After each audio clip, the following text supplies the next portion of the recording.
It's from 1 to 4 Eastern on SB Nation Radio. Paul Phillips, Earl Campbell, Dan Pastorini. Experience 1970s football. I don't know why that shit is so fucking overmodulated. Houston79.com. A game-by-game recap of the 1979 Houston Oilers season, featuring player interviews and new insights. Step into the huddle for legendary games against the Steelers and Cowboys. Remember one of the most companies ever. The live intro play. Red, White, and Columbia Blue. Download now at Houston79.com. The Ring. We're chatting with Herman Moore, former Lions receiver, 4-time Pro Bowler, 3-time first-team All-Pro. You played with Barry Sanders for all those years, and he had so many highlight runs. Herman, was there a time where you watched the run that Barry Sanders made where you're just like, wow, this is incredible? Is there one specifically that jumps out to you? The run we take with the arms when he started 8 yards times. Also, the one when he's making run, just kind of responsible to use on a tackle against the Cowboys at home. That was a big one. That was a if you're out doing your job as myself. Hey, Tom, what do you want me to tee up for this first hour? Betting Army Navy NFL trap of the week and the worst Alexa voice. Got you. Do you have a guest this hour? Nope, that's what I was going to say. We do the Samuel Wells stuff at 3:40. Okay, got you. Nation Radio. SB Nation AM. Have you ever been that angry over anything in your life the way Saban was angry at the end of the first half? If you're watching that kind of anger in a movie, it's usually followed up by a guy grabbing his left shoulder. Right. That was real, uncontrollable anger. Like, that was scary anger. I was like, is he going to punch him? SB Nation AM with Tom. Weekday mornings from 6 to 10 Eastern on SB Nation Radio. Listen to the car guru himself, Mike Herzing with Matt Peralt. Every Saturday You're on after me as well, right? Let's Talk Wheels, right? Yeah, I've got 1 hour with the next guy. Okay, so With Mike and Matt as they talk about. I know you're helping me with the Samuel Wells stuff now, but I wonder, whenever we're done with that, if you have a chance, and it doesn't even have to be while we're on the air, are you able to send me the 2 hours, the last 2 hours of my show last night and the 3 hours of this show, even if they're separate MP3s? On email? Yeah, shouldn't be a problem. Okay, please. Thank you, man. Even, I mean, if you have to do Google Drive, whatever you need is fine. Yeah, no, I'll get that over to you once we finish up with the show. Awesome, yeah. Like I said, there's no rush. The only thing is, I only have 1 hour from the first hour from last night, so I don't know what happened. But I figure since you can get me these 3 anyway. Awesome. Yeah, and like I said, there's absolutely 0.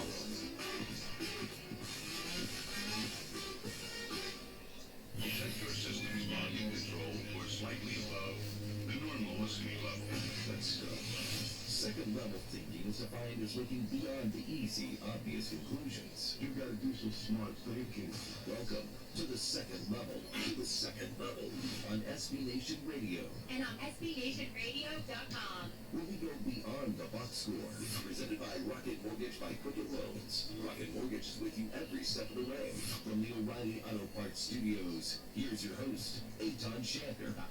Juicy afternoon, despite no real college football. Now, can I say that? Can I get away with that? I'm here in Philadelphia, as you just heard Jake Asman say, that, you'll be hearing me talk throughout the afternoon from the location of the Army-Navy game. I'm far away, as far as 18 miles door to door from where the game is being played. And the only reason why it's being played and continues to be played in Philadelphia is because it's equidistant. It's just, that's the middle ground you can find between Army and Navy. All right, so let's look at this, because we have a bunch of things going on, even if you're betting this game. And I know that we have begun really now full throttle into this betting climate where football. I mean, think about this. Fantasy football began as a rotisserie league where some poor bastard was charged with going through the box scores and updating a spreadsheet, a database on their computer, their brother laptop. Now look where it is. It's DFS. I don't even care about your yearly leagues. I can't believe that you're still playing yearly leagues when you have all the capability of winning instant gratification and money, mind you, with the DFS. But just look how long that road is that we have walked from day one to where we are now in fantasy football. The difference here is that we are back to not square one, but like square three when it comes to sports betting. It's continuing to be legalized around the country, and I guarantee you that when I look up the amount of bets placed on this game, because it's the lone football game we have today, there will be a ton of people taking full advantage of a double-digit line. Double-digit line. Now, we've got a bunch of other things this hour, including the NFL Trap of the Week. Also, there's a story regarding Alexa and a celebrity voice. I put a tweet out at Shander Show. I had over 60 responses before we even began the program. Andrew Carlson's producing the show. I'm curious to get his response when we bring this up in a little bit. At Shander Show for me on Twitter. Oh, no, you're fine. You're fine. No problem. Man, I don't know what to do here. So I have this stupid thing. I don't know. Check.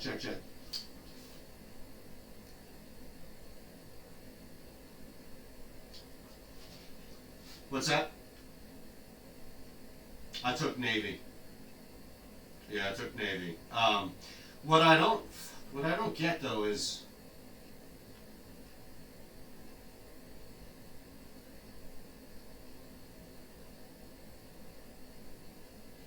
so there's no way to eliminate a delay on a Bluetooth receiver, is there?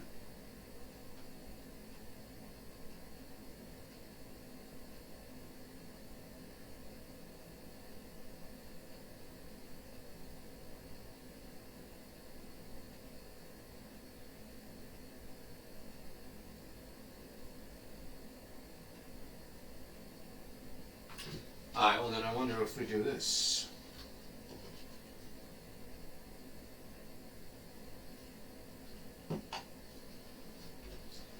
So, I'm sorry, basically what it is Alexa allows you to do it in Samuel L. Jackson's voice. So I put a tweet out, what's the worst voice? So I figure to set it up, we can play some of the... BestHotelRates.com works with all the top hotels in the country. We can set it up that way. Check. See, now this shouldn't go out over. Right? Okay, it doesn't. Nice. Enter your email All right. address and start shopping for your next hotel room. BestHotelRates.com. It's in the name. BestHotelRates.com. At Quicken Loans, our 17,000 team members know that home is so much more than a house. That's because our clients tell us all the time. Hey, this is Jay Farner, CEO of Quicken Loans, and we want to help you save money on your mortgage with some of the lowest refinancing rates ever. Rates are historically low. You may be able to reduce your rate and save money on your monthly mortgage payment right now. Pay off some credit card debt, or put some money towards that new bathroom or kitchen you've always wanted. The rate today on our 30-year fixed-rate mortgage is 3.99%, APR 4.18%. That's right, 3.99%. While we can't predict what will happen in the future, we do know that rates have dropped, and now is the time to save money on your mortgage. Call us today at 800-QUICKEN or go to rocketmortgage.com to learn how refinancing now may be the right mortgage solution for you. That's 800-QUICKEN or go to rocketmortgage.com. Rates subject to change. They offer 3.75% PRC plus discount rate. Call for cost information and conditions. See holding lender. License not 50 states. NMLS number 3030.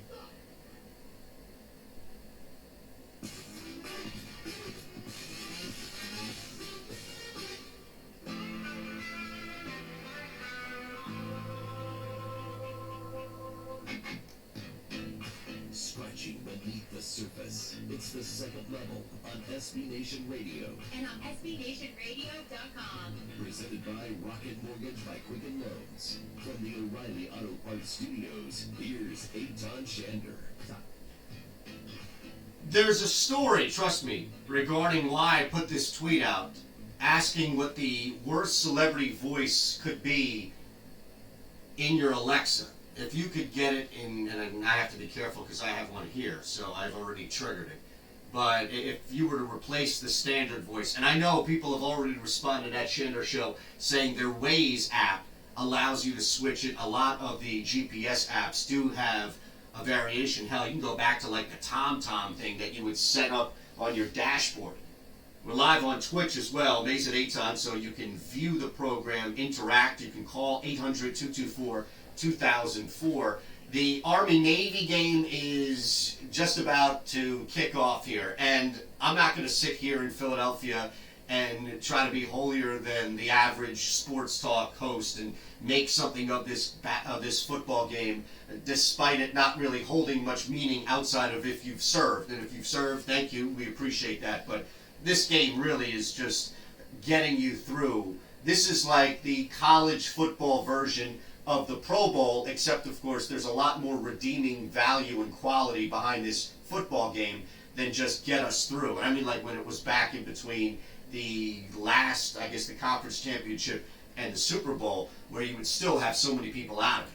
But really, from a betting standpoint, that's the only real value for me of this game. And as I said before I even looked at it, and that's why we offer you the opportunity to watch this show on the Twitch channel so you can see me not lying. This thing opened up at 9.5. It closed at 11.5. Now, I guess it's still technically not closed until kick, but it's winding down by the seconds. 11.5 points right now, depending on where you may be around the nation. 33,000 bets on this number. 33,000 bets on Army-Navy. It's pretty much split down the middle. Now, I've taken Navy. Andrew, you told me in the break before the show began you took Navy as well. Is that accurate? That is accurate, yep. Okay. So, a lot of us, 58% of us, of 33,000, it just bumped up to 33.4. So more bets sliding in. It's not enough to move that number. It's still 11.5 right before this kick here. Half, it's split. The money is split down the middle.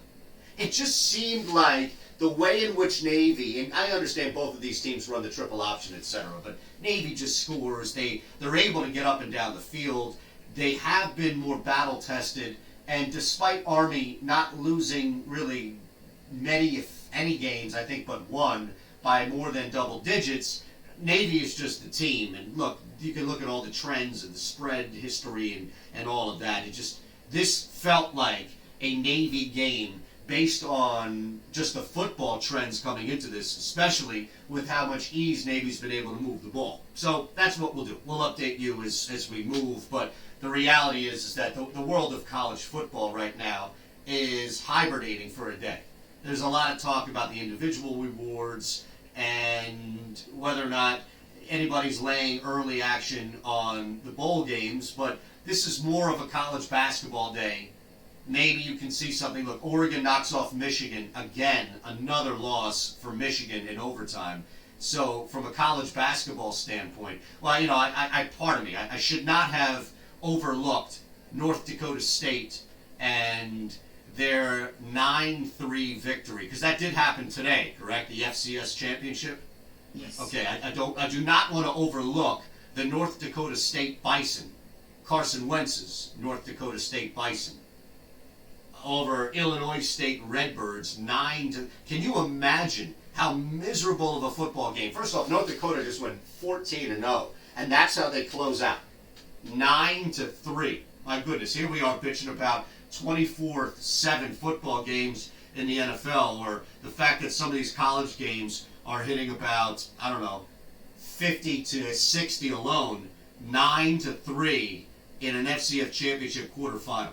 But the big story outside of any of that, at least if you want to call it big, heading into the actual bowl action, has been the college football world trying to sell us that anybody at all, Fields, Hurts, whoever the last name may be outside of Burrow, has some legit shot at winning this award. And I get it, like, you do have these ceremonies that are constantly built up, and you do have some sense of having to sell it as a television show.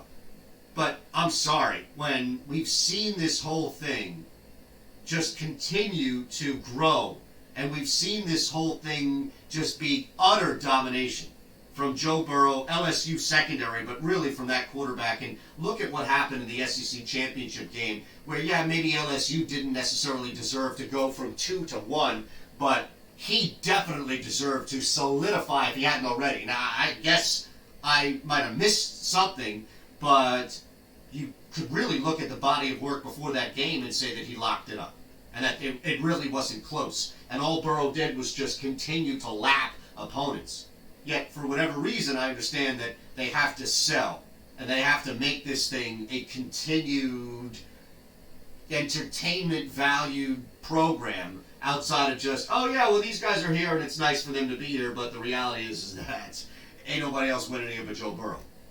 If you really want to look at the bowl landscape, you can at some point start to predict some of these early onsets based on, as far as results, based on how teams are going to end the season. And I can give you just one for me, and the fact that we saw this guy coach and we really know what he's about as far as trying to end this season. And it's not just, I don't think Matt Rule so much as Baylor itself, the team itself, losing only 2 games, both to the same Oklahoma squad, and an element of ending on a sense of proof. You can look at the Penn State-Memphis game and see about the Franklin extension and ending on a positive note despite the firepower that Memphis brings. But if you want to look ahead, and again, these lines are going to move as college football returns and we start to focus a little bit more and away from this one game that we have. You do have to focus, and look, I get it, it's January 1st game, and there are a bunch of other, including the first round of the playoffs, that will hit before that.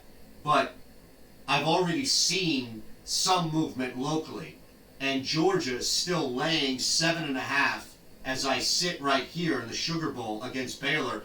Georgia is totally deflated. Dalvin Cook's younger brother arrested, popped off a DUI. The team starting to unravel. Meanwhile, Baylor inched out in the Big 12 championship game by Oklahoma, the same team that beat them earlier in the season. So it's not even a letdown loss. You can't even look at that specifically and label it a letdown loss.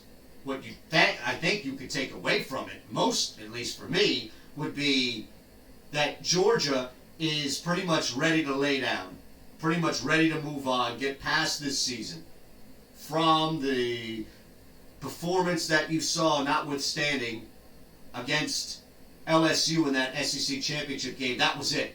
Like, that was their last chance to get in or remain, and that's probably the even more operative word here to apply that pressure. Remain in the playoff hunt, in that 4th spot. Utah lost, hey, you locked it up. But instead, they lose, and there's a lot of momentum that comes with that, taken away. Baylor, on the other hand, there's nothing in front of them but ending the season with a big victory against Georgia and continuing to make a statement, not only for Matt Rule and the team, but the conference itself. Yeah, I get it. It's 2 of the teams that represent the 2 big conferences that are not in it. They're on the outside. This is like one of those preliminary, it's an undercard matchup. But I think it holds a lot of weight.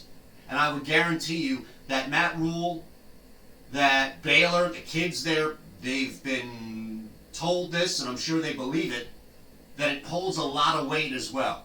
That there's something to offering a smackdown of Georgia and ending the season like that. And you're getting 7.5 points. You're getting the hook on top of that. Look, I didn't even need to lay all that out. Just the team that was 11-2 happened to lose to the same squad twice, inched out in overtime in the Big 12 championship, getting 7.5. I'm in. Sign me up. At Shander Show, we ask, and again on the Twitch channel, feel free to weigh in, Mason Aton. And I think you have to understand, and I'll explain why I ask this coming up. But this is based off a real story. This is based off something that is happening right now with your Alexa devices. There is a celebrity voice that's now available. Now he, and there's a little bit of a hint, is not part, I would not think, would be a top 5 finisher in this question. But I want you to truly dig deep in your brain here and find the worst And you can define worst as people have on Twitter as well. Maze at 8 on Twitch. You can call the show 800-224-2004. And you can understand, ultimately, why I would choose this, because there are so many great answers here. What would be the worst celebrity voice that your Alexa would have? Your Alexa would respond in the worst possible celebrity voice. And I've seen some great ones, from people that aren't even around anymore to current celebrities that are super popular still. It's amazing how you float that around, right? But think about this. You can go anywhere you want, and it can be worst as far as the sound wearing you down, or just invoking the worst possible memory. Like, oh man, I remember I went to see a movie and nobody told me that Gilbert Gottfried would be in it. Next thing I know, I'm scarred for life. Now that's an easy one too, because that also has a sound attached to it, associated with it. All right, at Shander Show, you can respond, 800-224-2004. Have some answers on the Twitch channel as well. These at 8on. 8on Shander, 3:40 Eastern Time. We'll get into it a little bit more and get some answers up there as well. I'll just sprinkle in the celebrity coming up, and then we'll get the answers. Also, the NFL trap game of the weekend. I see a lot of people already diving off the deep end when it comes to betting this football game. Slow down. 8on Shander, SB Nation Radio.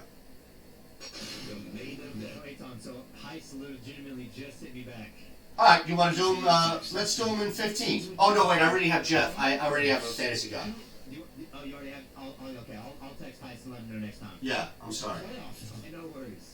Bears sick, we did get the Vikings sick to end the season. And the Minnesota played for the first weekend. They would get someone in the NFC playoffs sick. And this is how the Patriots' master plan works. The winners of the NFC have the flu when they get to Miami. Somehow this ends up with New England winning another Super I Bowl. know, right? I don't know how, but somehow this is all going to end up with the Patriots winning another championship. Belichick's newest scheme. We got a caller. Richard from West Virginia wants to talk about worst celebrity voice for Alexa. All right. Do you have any of the Samuel L? Will be Hey, I've got 5. All right, do you want to just come out with whatever one you want? I got Okay.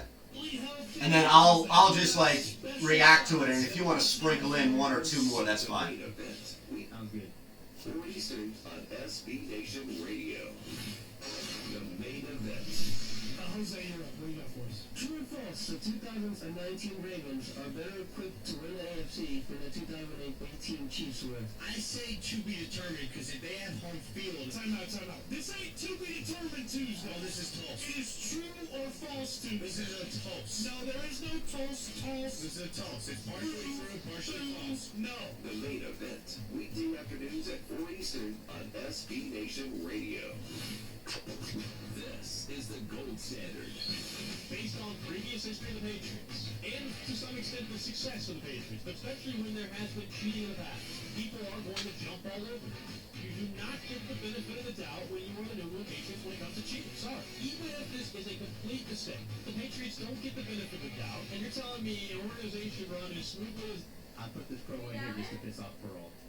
simple mistake. Hey. Forgot to notify. This isn't anything. Yeah, I'm just down here. Is he okay up there with you? I think you're pretty naive if you think that the Patriots did nothing wrong here when it comes to shooting the sideline of, Yeah. let's say, Vegas. First of all, they've admitted that they Yeah, just now. channel. And there's no way I'm going to believe that Oh, can I see? just, oh, yeah, we forgot to make that. You wanna come down? That was it. So, no, I'm not buying this whole thing being an accident by I'm sorry, man. The gold standard with You put this in to piss off Pearl? Yeah, because he's like, he was talking about all the Patriots are exonerated, they've never done anything wrong. Like, hey, come on, we can chill with that for a second. That's funny. There's a lunch in the suburban Bloomfield Township. I'm looking forward to seeing this too. So how do you think of the Bloomfield Township to MetLife Stadium? From MetLife Stadium. Is it an Eagles thing? Is this a part of the foundation? Yeah, that's what that's the rumor. SB Nation AM with Tony D. Where do you want me to Weekday put it? mornings from 6 to 10 Eastern on SB Nation Radio. The tiger. You don't like it? Sure. I have to put that furnace up. To the second level. Yeah, I like that idea. Okay. Thank you for that thing. It looks just like it. I know. Maybe we should put it upstairs. From the O'Reilly I don't know. No, leave it here. I'll figure it out. with way more than the scores. Is, do you like it? No, you like it. Say what again? I dare you. I double dare you, motherfucker. Say what one more goddamn time. Sorry. Now, can you imagine that? Can you imagine asking your Alexa device to do anything that you would normally ask it?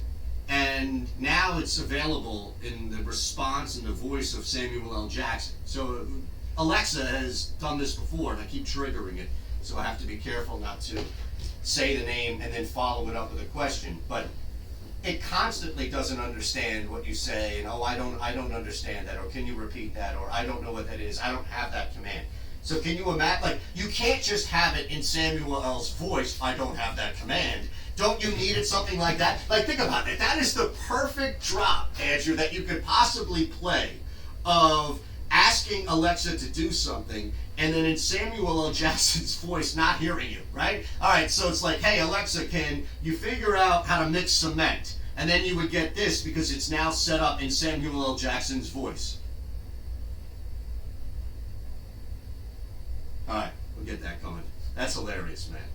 800-224-2004. Richard is in West Virginia, joining Eitan Shander on SB Nation Radio. Richard.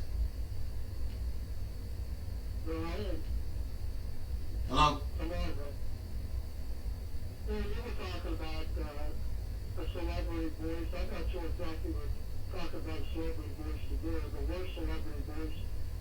And the first person I thought of was Jim Nance. The other thing I thought, I guess he was more vocal and more enthusiastic in his earlier life. I don't know how he made it to where he is.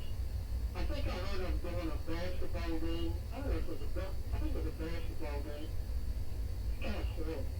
I mean, he has no energy whatsoever.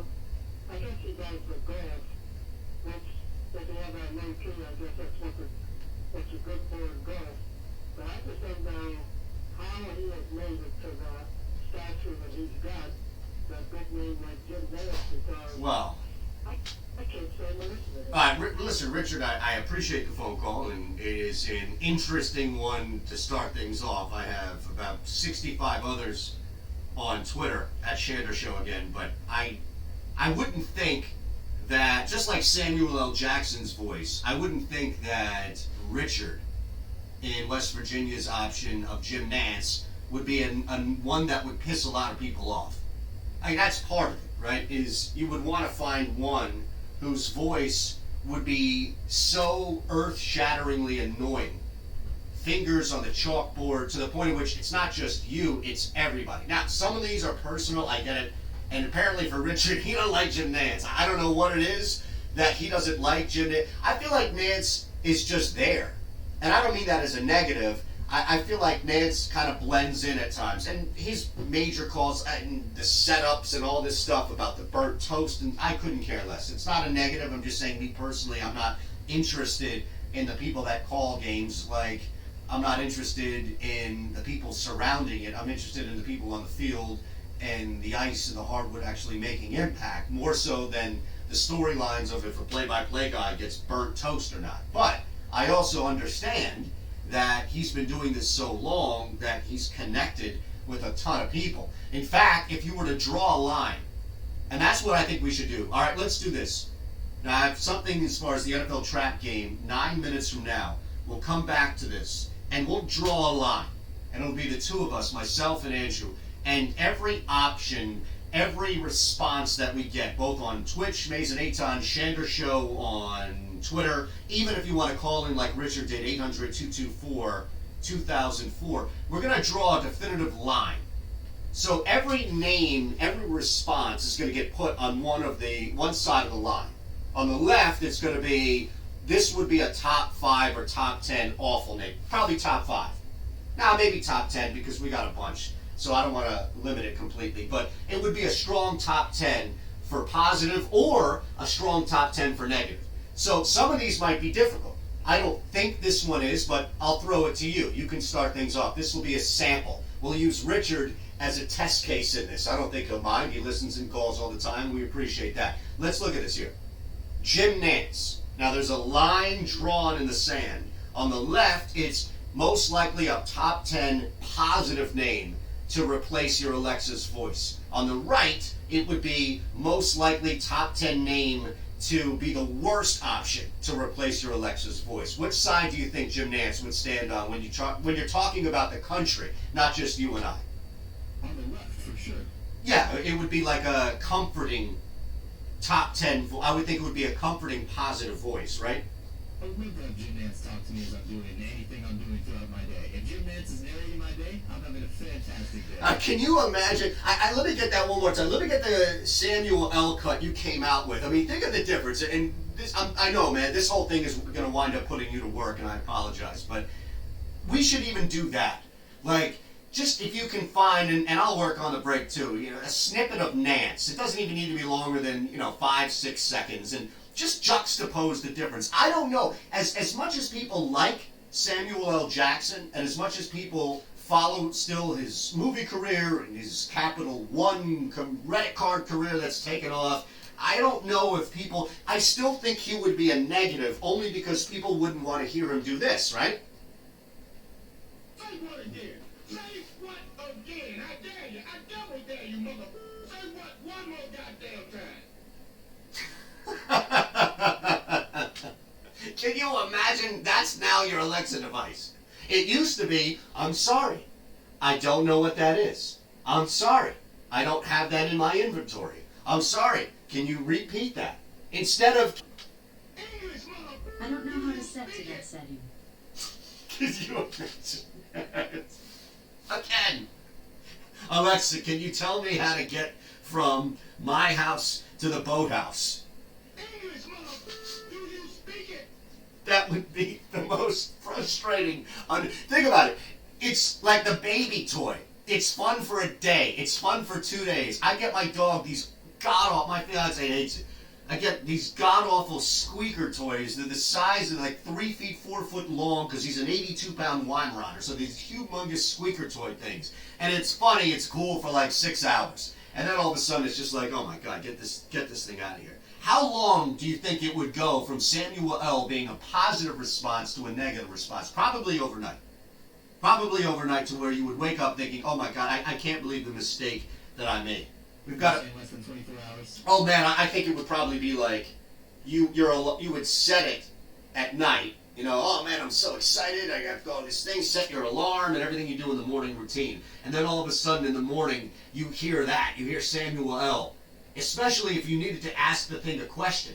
Can you reorder cat food? Or can you reorder hot dogs? Can you do something like that? And it doesn't hear you. And you get more of Samuel L. just yelling at you. How long do you think that would last? Even as a fan of this, how long do you think that would last? Probably 8 hours. Yeah, I think you're giving it too much. Unbelievable.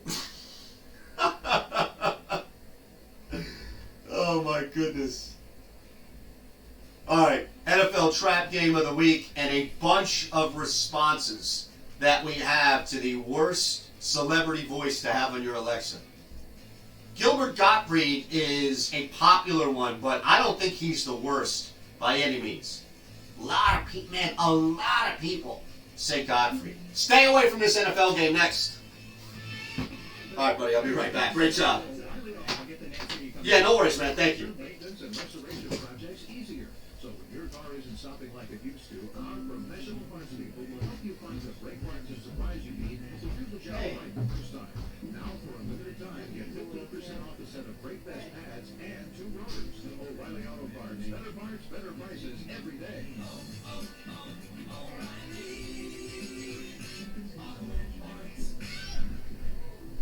Guys, your girlfriend has a birthday coming up. Don't be basic. We don't like to see the same name brand gifts every year. So surprise her with something unique.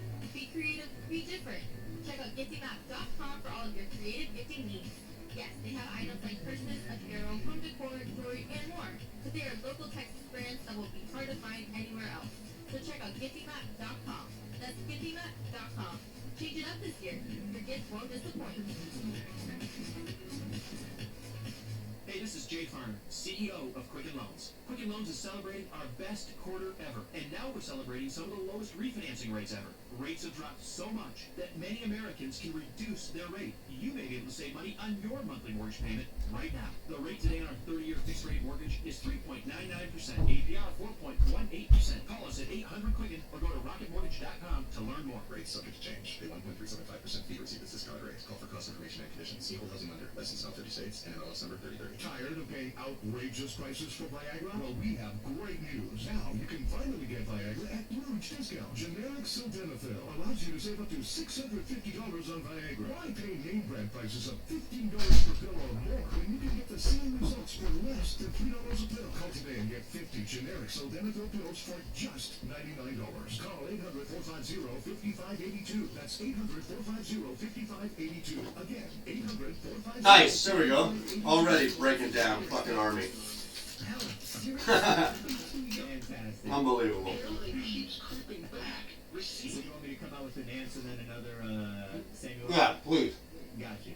Gonna have to give up and shave it. Dude, put down the razor because Bosley, America's #1 hair restoration expert, is about to give you. I'm sorry, but that man's take is an awful take. Oh yeah, it's pretty terrible.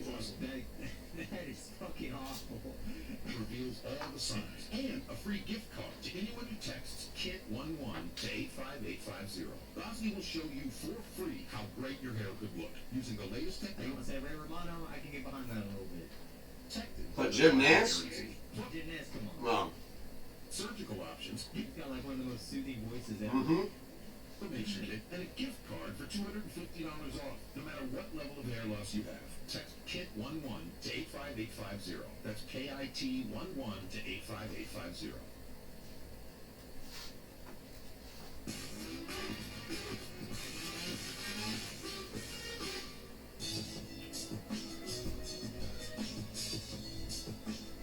Dealing with the root of the issues. It's the second level on SB Nation Radio. And on SBNationRadio.com. Presented by Rocket Mortgage by Quicken Loans. From the O'Reilly Auto Parts Studios, So it is. here's Eitan Shander.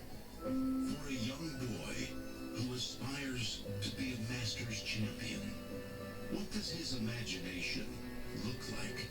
What this situation requires is a whole lot more, and you shut your mouth ass up. Yeah, I think there's a clear difference.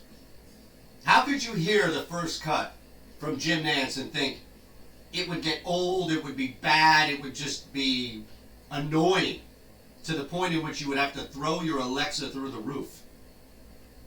On the flip side, if you keep getting yelled at over and over again, see, there's a difference. And this is where I leave it as wide open to interpretation. And we've asked this question, so you can hit us up. Multiple outlets at Shander Show. I got about 60. We'll try to sprinkle through the entire program here. And of the 60 plus, I'd say about 20 are Gilbert Gottfried. Now, here's the thing. Nobody's going to argue whether or not Gilbert Gottfried is on the negative or positive line. And in case you're just joining us, we have a line now. We have an imaginary line on the show in which a name is thrown out because Samuel L. Jackson is now available on your Alexa device, meaning it can yell at you in the tone of Samuel L. Jackson, like in his voice. So we've asked, what would be the worst celebrity voice to have on your Alexa? And while so many people have put in Gilbert Gottfried, and that's an easy one, we had Richard in West Virginia call and offer up Jim Nance, which, in my opinion, and I think I can speak for Andrew in this case, is ridiculous, right? Is that accurate? He graduated from the University of Houston. Even if I wanted to study. Oh, you can't. No, there you are. Bound by law at that point. So, it's not Nance. In fact, that's why we created this line so that whenever we would get an answer, we would say, all right, well, what side of the line is it? Is it more of a positive response or negative? So Jim Nance would get a ton of positive response. That would be a great voice, a soothing voice that you could have on your Alexa.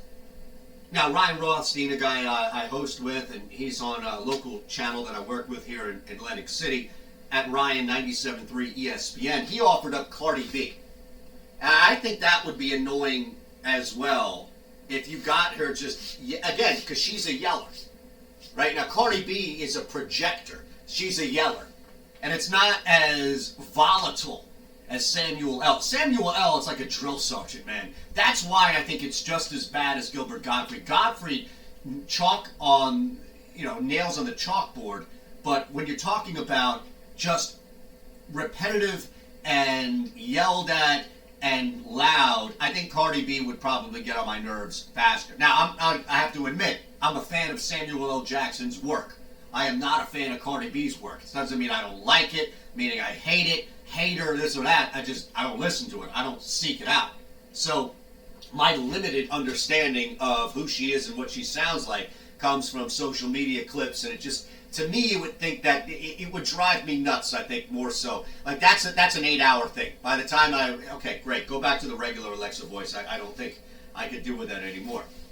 Now, there's one here that I think would be better than Gilbert Gottfried, and I wonder if it's a dated reference. I wonder if even you, Andrew, would get this as somebody who is a little younger but still has a foot in kind of the older generation of movies and other things. I'll only get to that coming up in 8 minutes, but mention the NFL trap game of the weekend. And I can't believe when you see how many people have convinced themselves that for whatever reason, this game is a lock because of what's been happening. And no pun intended there at all. But as confident as I am, the Tennessee Titans will roll at home, laying 3 against the Houston Texans, despite it just being a little over half of the bets and money on the Texans and the public looking like they have at least split down the middle overall with that game. I'm not shocked by any means, but I continue to see more and more action poured on Denver. And here's the thing. Denver isn't good enough to have a streak. Denver, that football team, as much as we've seen them put something together with Brandon Allen and then Drew Lock, as much as we've seen the Broncos at least get a little healthier on defense, this is not a football team that's good enough to put together something along the lines of a shocking streak. And to go into Arrowhead and compete, forget win. Win, I think, is an insurmountable task. And yeah, they did it against Houston. We look at, and again, the same exact logic is not applied to Denver that is applied to Kansas City, and I don't understand it. Because if you listen to the touts and the sharps and the people, the guests that go on around the country selling their picks and their insight, their information, they'll tell you that, well, a major letdown is set to happen by the Kansas City Chiefs because they just went in and knocked off the Patriots. They just went in and knocked off the defending Super Bowl champions. So there's just a natural letdown that follows. I don't get that necessarily in this particular case, and I also don't understand why that same logic hasn't been applied to the Denver Broncos, who, mind you, have just put together, after looking awful, and that's probably putting it nicely, have just put together a nice 2-game win streak. In fact, the latest coming still against a contender for the AFC South in Houston, and it was convincing. They were up 31-3 at the half on the road. Yet, there is this benefit of the doubt that's given. Look, it's already been bet. Don't believe me? Look at how it's been bet. That's what I love now about everything being legal around the country for the most part, is that we are all able to see these metrics. This is not me hiding it from somebody. Oh, I got a guy who stands outside one of these casinos in Atlantic City, and he told me that there's a ton of bets coming in on the Broncos. No, we have the metrics. We have everything in front of us. It's all updated as we speak. I gave you updated odds on the Army-Navy game right before kickoff, as about 600 more bets were jammed in there before foot hit ball. Here in Denver, I don't know if it's just everybody's lifted in the Mile High City and they're thinking, yeah, we got something special here, or if it's just people believing that there will be no letdown and that there will be some sort of convincing streak put together by this Broncos team, who, again, is a bad football team. I get it. Like, it's a week-to-week opportunity, and they took advantage of Houston looking ahead. They took advantage of Houston jammed in the middle of a tough one, especially with this now game in Tennessee coming up. This game against the Titans coming up. So why, when you look at a divisional opponent, well, they're always tough. They're always tough. We had one game so far this weekend. It was a Thursday night game where people were scoffing at the notion of a 17-point line, of a 14.5 point that closed around 17-point line. It was ridiculous to think at all. 38,000 people, 65% of the money was on the Ravens, but still 49% of the bets, nearly half of the bets on the Jets. Why? Just because of the spread. Just because of the spread. Look, I'm telling you, it's a trap. I looked at this game a lot, and I think what's going on is way too many people are trying to continue to ride a wave that's short-lived. And Kansas City is not in a position right now. See, that's another thing. There's this benefit of the doubt that's being afforded to the Denver Broncos, like they won't have a letdown after putting up 31 in the first half and knocking off a good football team on the road and now having to go into Kansas City. Like Denver won't have some major letdown.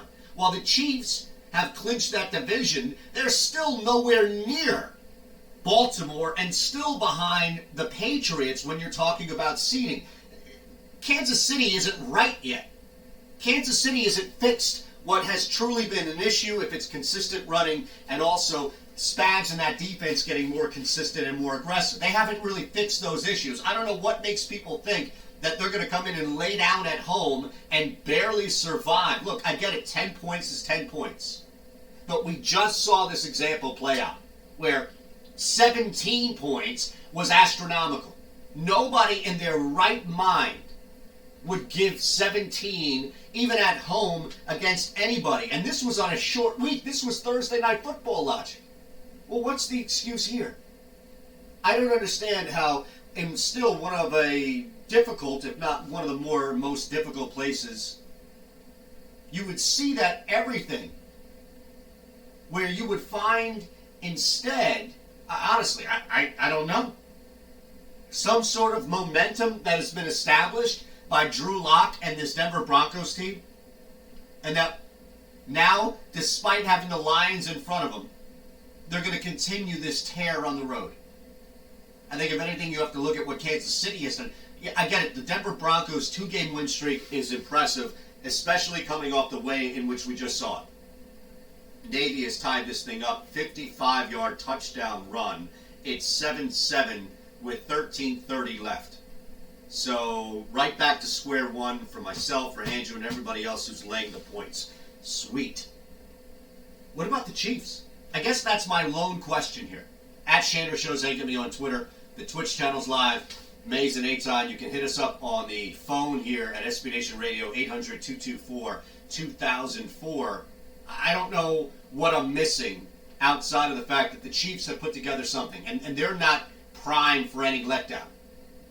Sell me the letdown on the Ravens. That was the game. Thursday night was the perceived letdown. You still have a week-to-week matchup league here in the NFL. It hasn't completely removed itself from that, but these things get tight. And Kansas City is still trying to find their way and get back to that dominating offense and find some sort of middle ground with their defense. So I don't know why you would think this is some sort of lock, as people have been betting over. Last week, I got it. Last week, it made sense. That they're applying the same logic that people saw with Denver taking on the Houston Texans now to Denver taking on the Chiefs. And it's truly unfair to the Chiefs that are set up for some major letdown here because they just beat the Patriots. Look, the Patriots, if anything, are not, that's one thing we can agree on. Yeah, I get it. Everybody wants to go out and beat the Patriots. Everybody wants to go out and beat the defending champs. It's why people are trying to pound right now on the Warriors. But hold on. While there is still some sense of gratitude, satisfaction from beating the Patriots just because you beat them in the regular season, That's not anything that this Kansas City Chiefs team, with everything that they've been through recently in the playoffs, would look at and say, okay, we can exhale. Man, we got that win. Let's just chill. In fact, the reason why the Chiefs have been behind both the Patriots and Ravens, more so outside of injury, of course, to Patrick Mahomes, has been they just haven't been able to find their footing. This would be a perfect opportunity for them to do that. Mentioned Samuel L. Jackson taking over as a voice, an option at least, on your Alexa. So while people have routinely thrown out the Gilbert Gottfried voice, I actually think there's a voice that would be worse. And I saw it here on Twitter, and I can't believe that I lost as far as who to credit, and I just wanted to credit. All right, so there are actually about 4 or 5 people at Nutty Ruddy 13, Bobcat Goldthwait. Now, do you know who that is? Are you not? Okay. Why don't you let's see if we can find the most annoying Bobcat, like Bobcat Goldthwait annoying, and maybe we'll see what pops up, because I maintain that the worst voice that could possibly be in your Alexa would not be even Gilbert Gottfried or Fran Drescher, as Gene Mariano 9 tweets in, which I think is a strong choice for somebody who clearly would be received negatively. But Bobcat Goldthwait takes the cake, and it ain't even close. Eitan Shander, SB Nation Radio. SB Nation. Duck Hodges, the Steelers quarterback, he is a championship duck caller. I don't know what in the world that is. He apparently has been asked exactly what that is, and he has an answer for us. You know, I always look Carl as loud while you're hunting. Right, the competition foul him at the dude, it's gotta get pretty loud.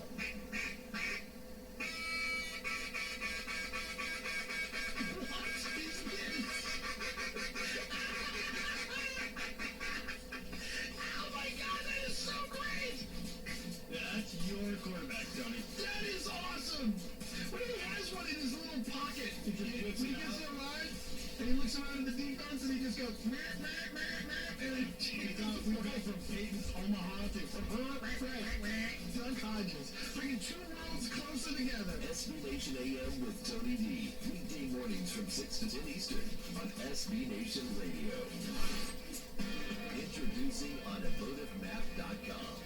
A brand new website for anyone interested in what's happening in the world of automobiles. From reviews on the latest vehicles to vintage rides to tips on keeping your family safe on the road, automotivemap.com has something for you.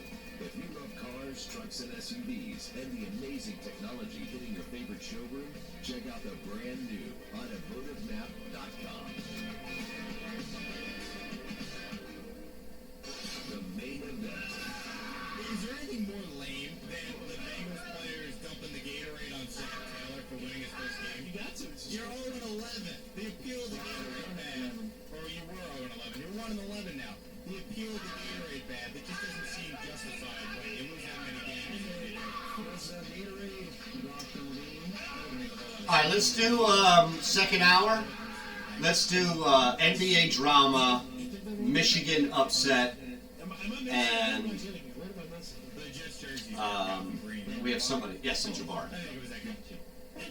Yeah, thank you for laughing, Cody. No, that's you playing a sound clip. That's not me laughing. I know what you're talking about. No? Yeah, Jake, I appreciate you finding it funny as well. Also a sound clip. These are drops. These are not actual lines. But thanks for trying. I'm embarrassed. You should be. I mean, frankly, you really should be. The main event. Weekday afternoons at 4 Eastern.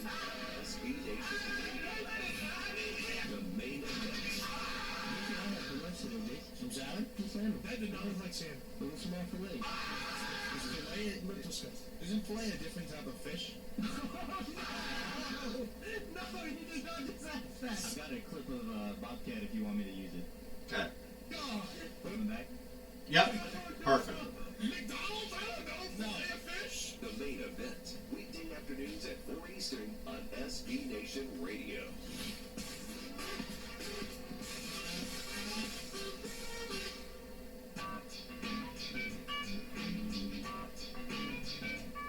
Scratching beneath the surface. It's the second level on SB Nation Radio. And on SBNationRadio.com. Presented by Oh, man. by Quicken Loans. From the O'Reilly Auto Parts Studios, here's Eitan Shander.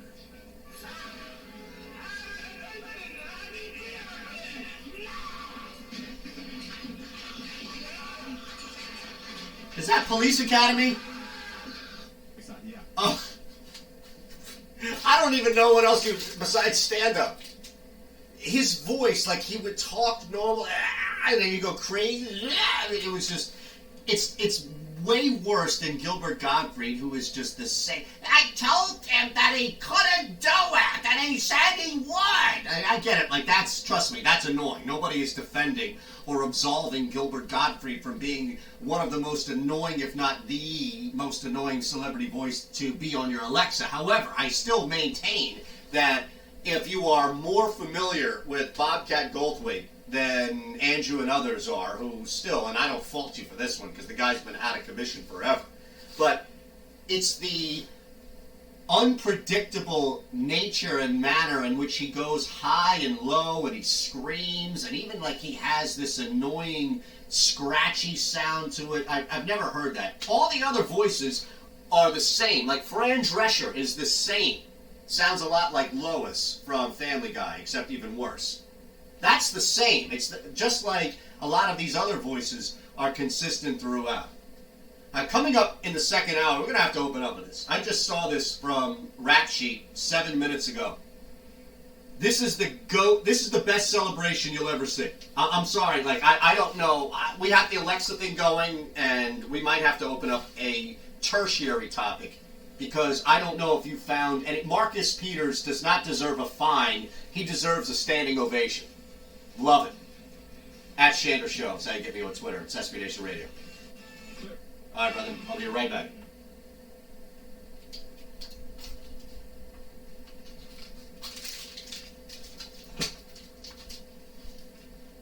Phillips, Earl Campbell, Dan Pastorini, the lovely Blue Era Houston Oilers. Experience 1970s football with Red, White, and Columbia Blue. The new audiobook at Houston79.com. Game-by-game recap of the 1979 Houston Oilers season, featuring player interviews and new insights. Step into the huddle for legendary games against the Steelers and Cowboys, and relive one of the most controversial plays ever, the Mike Renfro play. Red, White, and Columbia Blue. Download now at Houston79.com. The Break. I had to ask the question, does anybody like daylight savings time? Like setting the clock back an hour? First of all, let's remember we did this weekend, Saturday into Sunday, really early Sunday morning, 2 a.m., right? So you have the daylight savings time. And it's dark now at it starts to get dark at 4:30 in the afternoon here, locally where I'm in Massachusetts. I don't understand the benefit of this whatsoever. Why do we do this? I really don't understand. Why do we do this? It makes no sense to me whatsoever. It's dark at 4:30. Who likes that? It's dark at 4:30. We should just do away with this thing. I don't get it. And hey, if we're going to do this thing, let's get this thing during the week. If we're going to have get an extra hour of sleep, who the hell wants an extra hour of sleep on the weekend? Okay, most people don't work on the weekend anyway. But nonetheless, getting back to the original point, oh my God, it's depressing. You look outside at 4:30, or you come outside at 4:30, it's dark out. Who likes that? It makes you feel tired. I hate it. I don't know why we do this. It's stupid. The Break with Brian Barrett, weekday mornings at 10 Eastern on SB Nation Radio. SB Nation AM. This is all I heard in 2019 was this song. Thank you, St. Louis Blues. It's not such a throwback Thursday as it is throwback summer. Taking Gloria by Laura Branigan and making it. That's something I thought I'd never say in the history of sports. See, what I figured was that we played this song, maybe our show would become better. SB Nation AM with Tony D. Weekday mornings from 6 to 10 Eastern on SB Nation Radio. SB Nation AM. You think this team a lot of credit? Yeah, I'm taking the credit away. I'm with the Cardinals. Oh, okay. All right, that's a bull. Yeah, nice. We just kind of just been passing them along like, you excusing holes. You guys got a rookie quarterback over there. You got a rookie head coach. You're okay. You're not a bad team. You're actually playing well for what you have. 14 weeks into the season, like, you guys are one of the bottom 5 teams. Yeah, you are. Let's be honest. It's okay. You're 100% correct. Cardinals are just getting they had the free hall pass this year. Free hall pass, exactly. We're almost pleasantly surprised by anything that they did well. Well, they got a touchdown. They made some plays on defense. Good job building for the future, that's what I say. They've had season-long participation medal. Yep, exactly. Good point. SB Nation AM with Tony D. Weekday mornings from 6 to 10 Eastern on SB Nation Radio. If business, pleasure, or sports fandom takes you to Houston, Dallas, Austin, Fort Worth, or San Antonio, check out CultureMap.com to get the scoop on the local favorites. From the best restaurants, bars, pubs, and clubs to the biggest sights and sounds each city has to offer, CultureMap has it all. Just head over to CultureMap.com. The expert team personally reviews and visits each spot to make sure you get the best experience. And if you're coming back, sign up for free CultureMap updates at CultureMap.com. This is In the Post. Karl Malone, the two-time NBA MVP, a 14-time All-Star, fine enough to give us some time here. Well, Carl, I tell you, this is a true honor for me. I've followed your career, and I want to tell you, you are a great player and a great person. Well, Elvis, thank you so much. And look, I tell people this all the time. You know, I was raised on the platform. Oh, man. So I got that old soul, but telling to see how you did it. No excuses. You line up. We got our butt kicked. We give the credit to the guys that we'll see you next time. And I tell them why this came. I've never heard of rest. Rest? Like guys taking rest now? I'm like, never. Just talk about rest. Tell me about it. It's called playing basketball. How about this? Why don't you rest at nighttime and on the top diving and get your rest? In the Post with Elvin Hayes. Saturday mornings on SB Nation Radio. SB Nation AM. Nobody's better at preparing this team in the postseason than Belichick. And we've seen this hiccup many times. That's why Patriot fans, by the way, booed yesterday. Guys, what are you doing? What's going on, Boston? Just have to stand with it. You're not Philly. Chill. You've had 6 parades for crying out loud with this football team. That was just last year. Exactly. He's such a spoiled bunch. SB Nation AM. What was that? Did Culver say you're not Philly? From 6 to 10. Yeah. Wait, what was? Can you pull that? Let me see if I can find it. Yeah, he was talking about Patriots fans booing the team. Oh, yes, please. They're not Philly. Can you please pull that? SB Nation Radio. Let's see if I can find it in his folder. Thank you. About everything going on in the world of cars. To get more content on your favorite team, you can check out our friends at SBNation.com. They have team-specific sites to fit your needs, whether it's basketball, baseball, NFL, or the school you graduated from. SB Nation has you covered.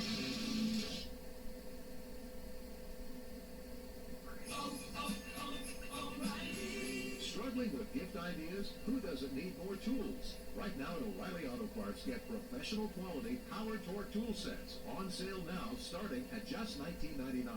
You can even order online and pick it up at your nearest O'Reilly store on your way home. O'Reilly Auto Parts. Better parts, better prices every day.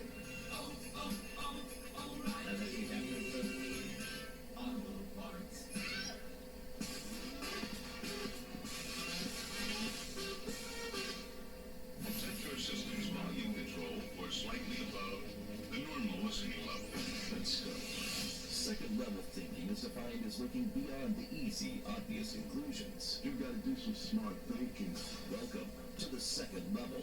The second level on SB Nation Radio, And on SBNationRadio.com. where we go beyond the box score. Presented by Rocket Mortgage by Quicken Loans. Rocket Mortgage is with you every step of the way. From the O'Reilly Auto Parts Studios, here's your host, Eitan Shander. I don't know if you'll find a better celebration, and of course, because the guy plays in the NFL, he got fined for it. But this is fantastic. Jabari Davis is going to join us in 35 minutes, as we'll further the conversation that I'll begin in 6 minutes about the drama in the NBA. Some of it good, some of it not so much, some of it just head-scratching. And the head-scratching stuff is actually happening in 2 cities that this show is straddling right now, one in Houston and the other in Philadelphia. So we can begin this conversation in the next segment and then pick it back up with Jabari Davis at Jabari Davis NBA. Should be following him if you aren't already. So Marcus Peters, and this is according to Ian Rappaport at Rap Sheet, Ravens cornerback Marcus Peters fined $14,037 for unsportsmanlike conduct. Drinking a beer with fans to celebrate his win, sealing past breakup against the Bills. Hey man, you win a football game, you jump into the stands, and somebody hands you a beer, a cup of hot chocolate, or a shot of whiskey out of a flask, go ahead and drink it, my friend. Marcus Peters, this is the best thing. This is better than anything you can do on the field. It's better than even the Lambeau Leap. Think about this. Marcus Peters has essentially elevated the Lambeau Leap into whatever the hell you want to call this, which is the leap and what would be a good L term to describe booze or drinking? Lush. The leap and lush, right? You jump into the... you've got the Lambeau Leap out there in Green Bay. You know what we have in Baltimore? We've got the leap and lush, or the lush leap. I don't know. I'm not good at stuff like that. There you go. I like that. I like the liquor leap. I like the liquor leap better than the lush leap, I can tell you that. Marcus Peters shouldn't be fined for this. Now, all I want to do is talk about this story. I want to give as much positive press to Marcus Peters as humanly possible, only because he was fined. This is an urgent health notice for all residents suffering from back, neck, knee, and wrist pain. You may Crazy, right? For a pain-relieving brace. That's wild. Well, I tell you, the end game under, we might have to take a look at this. Simply call the Health Alert Hotline. What was that? It was at 40 to start the game, yeah? What do you think it was like 40, 40 and a half? I think so. Probably dropped significantly, right? By Medicare or your private insurance. It would have had to. Brace Company. These specialized braces have been tested for pain relief. Call us toll-free right now to determine your eligibility and to learn how to use your private insurance or Medicare to minimize your out-of-pocket cost. Don't wait. If the deadline passes, you may lose your opportunity to get a I got Xavier Richmond moneyline parlay. or no cost to you. I got the Suns and Mavs. Suns moneyline, Mavs minus 7.5. That's a parlay. 800-608. I took the Skins, man. The local guy here took the Skins. Really? Yeah. Oh man, you should have heard what happened. I locked in Navy at 10.5 earlier in the week, but you should have heard. We did this last night, so I'm sure it's in the cut. But we're on live. Brendan and I are live, right? And I'm trying to get in live on the Fox Bet app on the Warriors, who are now at plus 300, down 1 with like 7 minutes left, right? So I'm like, screw this, I'm getting in, Golden State plus 300. They proceed to get the lead, and it's ridiculous. It whittles all the way down to plus 105, and at one point minus 105. And it would not let me in. It refused to let me in, constantly bouncing me out. So I went on this tirade, because I figured I was going to lose all this value. And it got to the point where I was even like, I can't, people are constantly saying this stuff is fixed. How can you not believe that when I'm sitting here trying to get in and I'm watching value here, right? And then all of a sudden we look up, and of course the Jazz come back and they win that game, right? So the third hour was Brendan playing clips of me losing it and me basically responding saying, I'm a toddler, I'm a child, I apologize. I thank the great people at Fox Bet. I don't know what I was thinking. Instead of people preventing me from winning money, there was an angel there saying, no, he's not going to win any, he's not going to lose any money. Like, it was crazy, man. Yeah, crazy. You're going on a trip, but where are you going to stay? How much will it cost? Um, Well, it'll cost let's see. by booking Is there another voice? .com.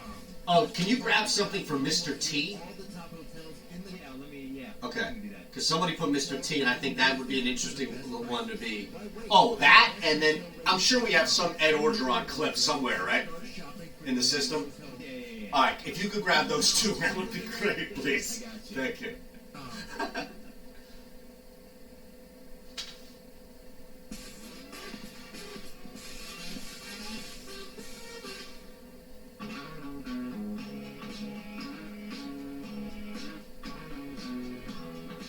You're listening to The Second Level on SB Nation Radio. And on SBNationRadio.com.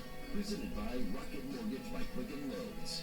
From the O'Reilly Art Studios with way more than the scores. Here's Eitan Shander. So there is a story. It's not really often that we would lead any hour with a PGA event, unless, of course, Tiger wins it.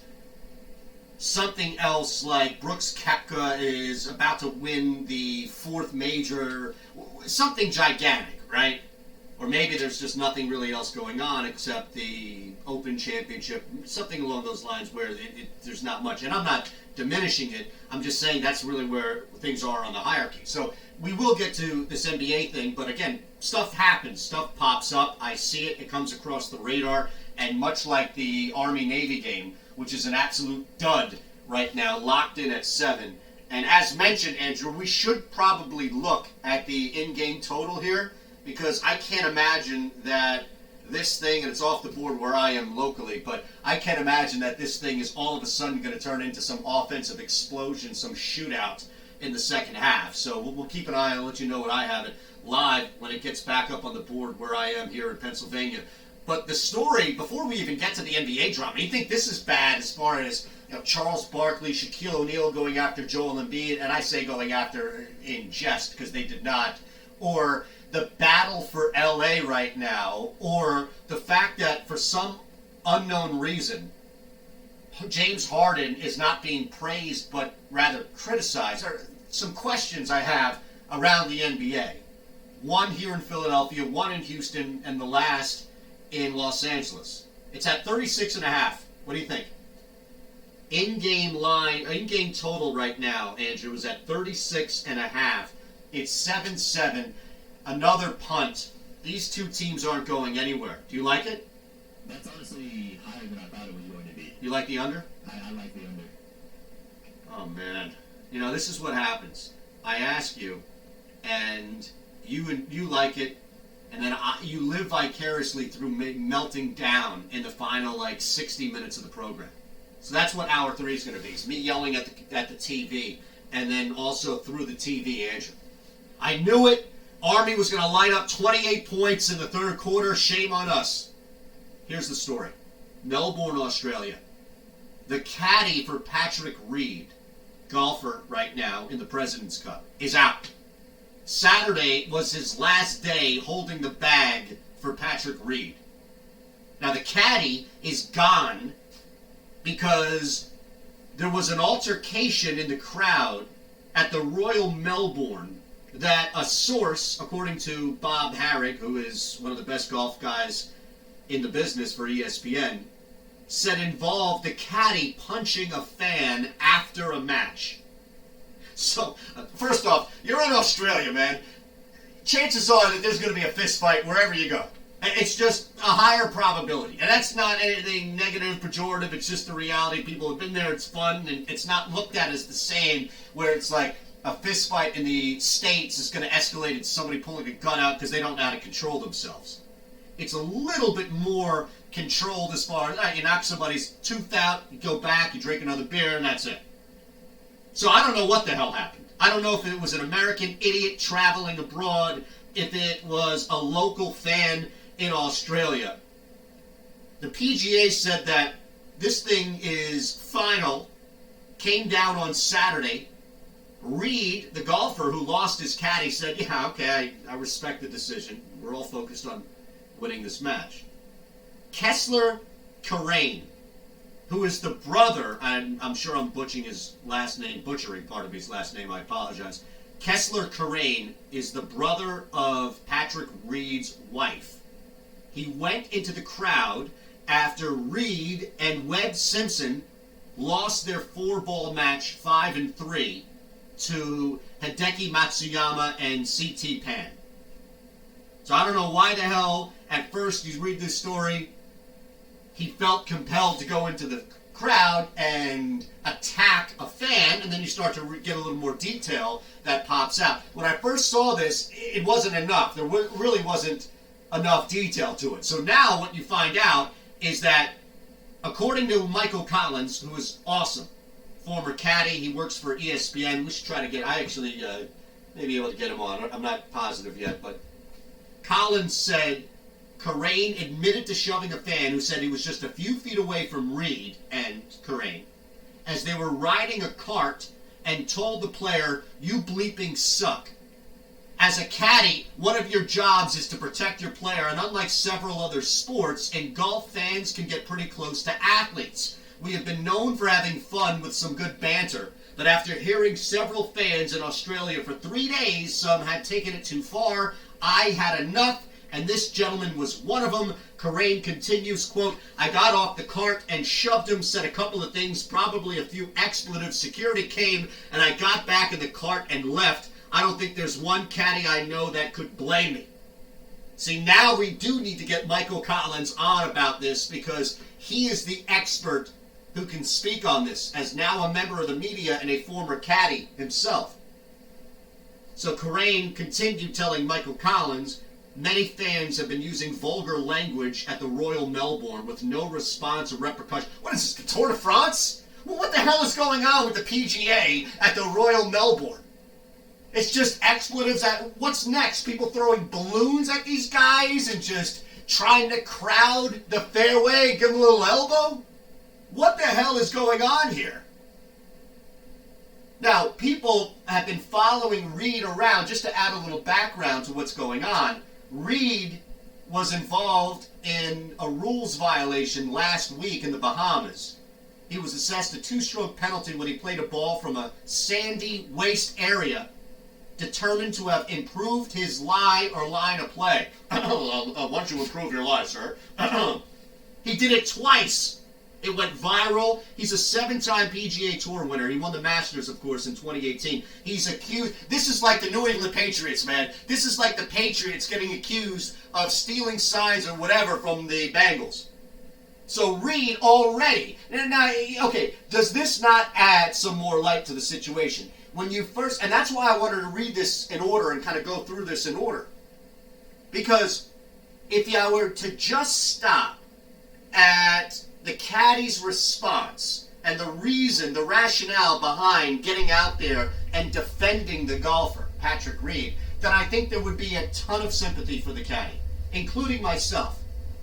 But when you look at the cause to effect, when you realize that nothing is here out of a vacuum, this story is just something that I think Patrick Reed, unfortunately, is going to have to deal with. And I should never, and I'm going to make this clear, nor should anybody else ever condone anything physical.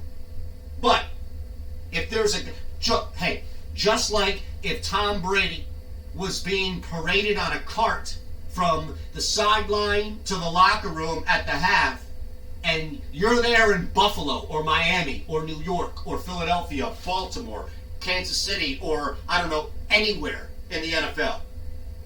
Are you going to tell me that you're not allowed, or you shouldn't say, you can't say, "You bleeping suck" to Brady? Look, you never say anything about family, kids, wife, none of that. And I've maintained, it shouldn't even need to be said. But unfortunately I have to, because this is the ridiculous climate we live in. But you should never say anything hateful or bigoted towards anybody, ever.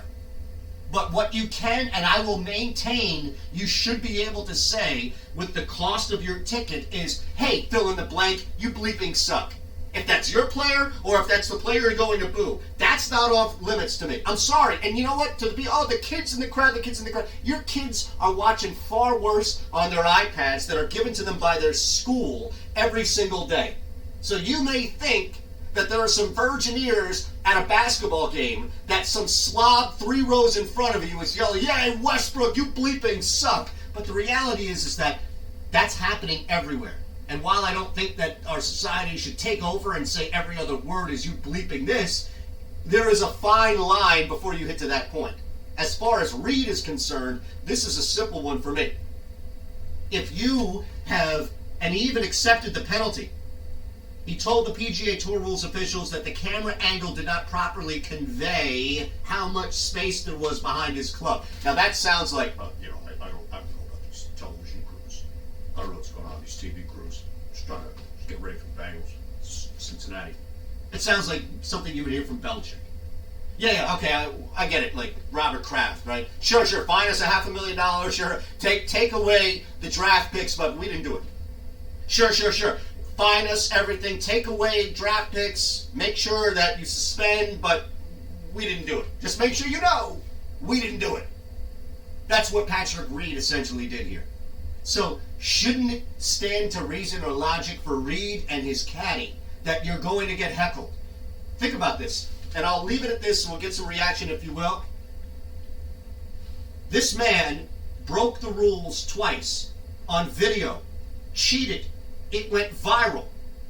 At the very least, was he expecting it to go away? At the very least, was Patrick Reed thinking, maybe if I just put my head in the sand like an ostrich, nobody will bring this up. In fact, I'll go from the Bahamas to Melbourne, Australia, and nobody down there at all is going to remember what happened here.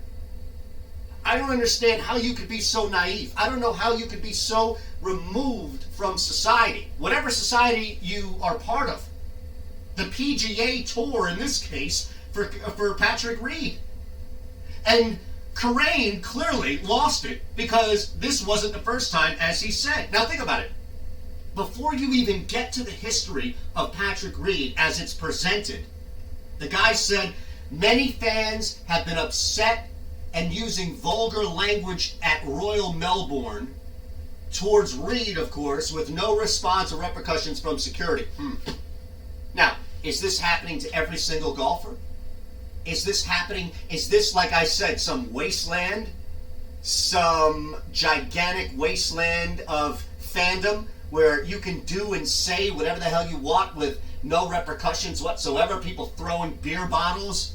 Get the hell out of here! It's just like some backwoods spot where all of a sudden it's run for your life on the PGA Tour. Don't you think we'd be hearing that?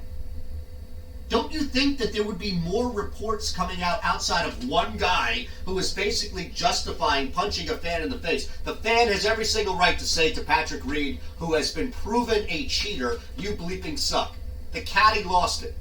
Up until I saw the history of Patrick Reed, as I was reading the story before the break, up until I saw the history of what Patrick Reed had been accused of, I was thinking, it's ridiculous that anybody would taunt him to that level where it was unprovoked. But clearly for 3 days, people have been following him around.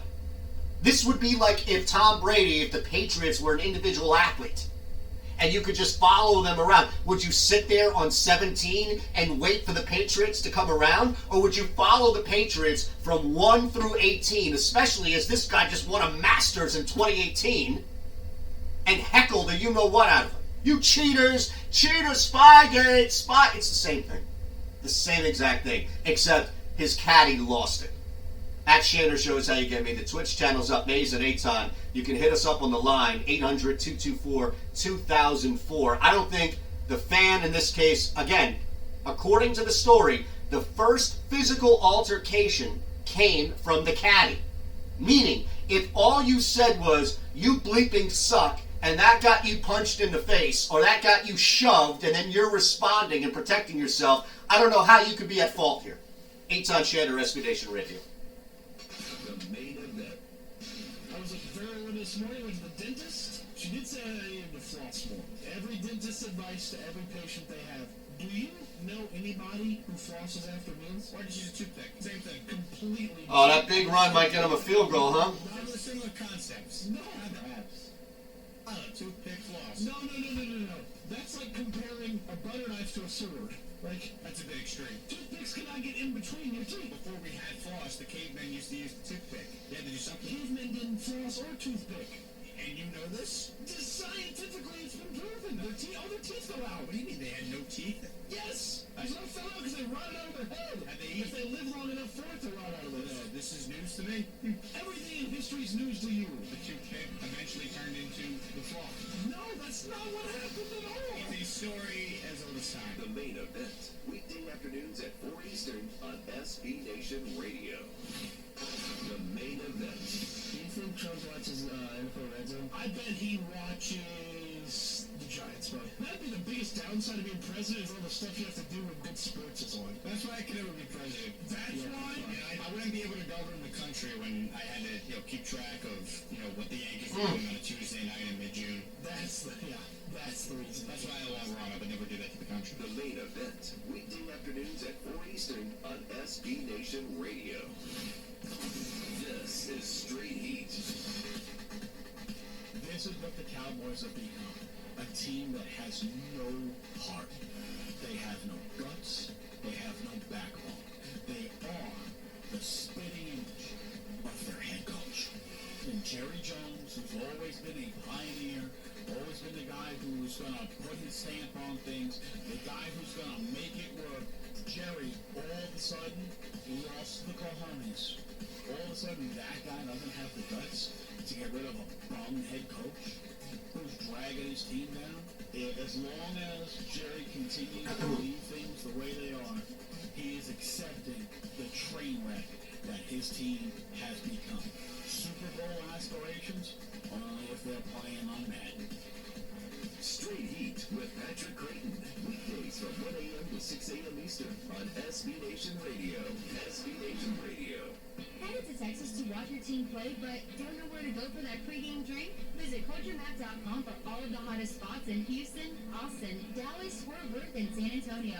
From the most popular bars to those favorite dining gems, CultureMap has it all. Then before you leave town, why not visit some of the best places to shop or see some of the sights? CultureMap has extensive coverage on all the things to do in the city you're in. So check out CultureMap.com. That's CultureMap.com.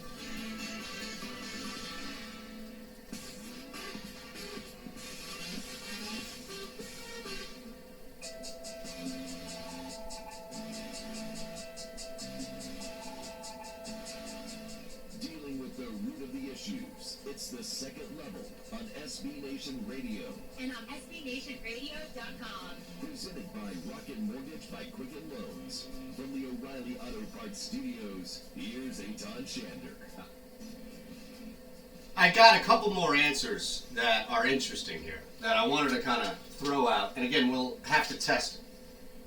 Samuel L. Jackson is now available as a voice on your Alexa, so you can replace the normal one with Samuel L. And I'm sure, as Andrew has done a fantastic job reminding us of what Samuel L. sounds like, I'm sure that people would get tired. Like, again, we gave an example, right? So I can just throw a question out and Andrew's going to respond with Samuel L. here. But if I were to just ask a very simple question, and again, it wouldn't be Alexa now, it would be, hey, Samuel L. I guess you would call him that, right? Like Samuel L. You wouldn't just say, hey, Samuel. So, hey, Samuel L., can you tell me how to get to the new restaurant, the new steakhouse that's open on 611? Normally, both your answers would be dead as fried chicken. But you happen to pull this while I'm in a transitional period, and I don't want to kill you. I want to help you. Now, maybe he thought that I said fried chicken instead of steakhouse, and as much as I would love a nice piece of freshly crisp fried chicken from the fryer, I think steak would be better for me. So, can you direct me to the new steakhouse on Route 611, Samuel L.? I don't remember asking you a goddamn thing. Now, can't you imagine just laughing at that for about 4 minutes, and then whoever you live with, who was anti that from the jump, looking at you with one raised eyebrow? That's one of those things where you buy and then you have to bring people over to reinforce how good of a gift it was. So look, check this out. I guarantee, you know what this is? And I don't know if you remember these, Andrew, but do you know these big mouth Billy Bass things? I do remember that. Okay. That's exactly what this is. Novelty. Novelties wear off fast, man. Novelties don't usually last long. It's a cool little trinket or chachi or whatever the hell they're called. That's it. Like, they're nothing more than just something that's going to wear out its welcome. Okay, do we have any Mr. T? Because Ron Crabtree at Bass Krabby tweeted us, I once had Mr. T as the voice on my GPS. It was epic. And, I'm starting to think that would be, and it looks like Navy scores before the half. So 14-7, inching closer to that total. But really, I'm happier that Navy is up. I'd much rather, with what's out there, for me at least. I'd much rather Navy cover this thing than the in-game line not hit. But Navy looks to be going up 14-7 at the half. But Mr. T, see again, this is the test. We put it out there. Do you have any Mr. T? Of course we got Oh, okay. Well, I didn't want to throw you on this spot without. All right, let's get a little Mr. T. See if this voice you think would get annoying, or like Jim Nance, if this would be a cool one to have as your Alexa. What you doing, sucker? This road leads directly to the airport, Hannibal. I don't think that would be bad either. Although, how many times are you going to get called? See, the problem, though, with Mr. T, and it's similar to Samuel L., but it's not nearly as violent and volatile as Samuel L.'s voice and delivery is. But Mr. T is going to call you fool a lot. Come on, fool! Come on, fool! I pity the fool. That was the most famous quote that he ever gave. I pity the fool. And he's going to call you, I don't suffer fools. He's going to call you fool. That's what he calls people he doesn't respect. And if you're not familiar with Mr. T, there are a lot of people that he doesn't respect. Because there are a lot of fools out there. And if you suffer fools, then you're not really going to be in the right category for an Alexa that's manned by Mr. T. So unfortunately, as much as I would love to put Mr. T for me on the positive side, I think I would go negative because I don't think I could stand being yelled at and called a fool as much. Do you think that, where do you stand on that? His voice to me, I don't think I would get tired of it as quickly with Samuel L. Jackson yelling at me. But I don't think it, like Samuel, I don't think it lasts more than, I don't know, half a day, tops. Yeah, I think that's accurate. Half a day tops. Now, there was another one that you pulled as well, right? Yeah, we've got another one. Okay, why don't we play this and determine if this is a positive or negative reaction on the Alexa. I'm glad you don't have that reference on the fools who never got past number one. Now, I don't know, because this is what I think of. Are you familiar with King of the Hill?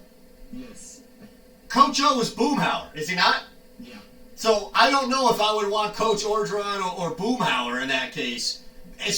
Now again, as funny as this would be, I don't know if it would be as much of a novelty, like wear out as quick as the other ones. So I'm really torn on Coach O here, because I think that it would be funny for a while. Like, I really do. I think I'd get a kick out of it for a while because there are so many endless responses you can get. Again, you can ask these devices to read you jokes of the day. They can read you a story, and it goes through an entire script. So can you imagine? I'll get a little more Coach O. I mean, can you imagine asking Alexa to read, say, okay, Coach O, what's the rocket science story all about? I'm glad you don't have that reference on the fools who never got past number one. Everybody in there is Hank Hill and Dale Gribble laughing at Boomhauer, the only two that can understand him. Well, I guess Bill is the other one on the block as well, but nobody else can. And that would be hilarious. I actually have to put that on the positive one. I don't think I would get tired. If I did, or if I would get tired of it, man, it would take forever. I really do think I could just get a kick out of that for a while. I think you could pull that one out in short doses over the course of basically the lifetime of the Alexa, and whenever you used it, it would be pretty funny until you got tired of it, and then, I don't know, a couple months later, pull it out again. So what do you think would make you tired of it?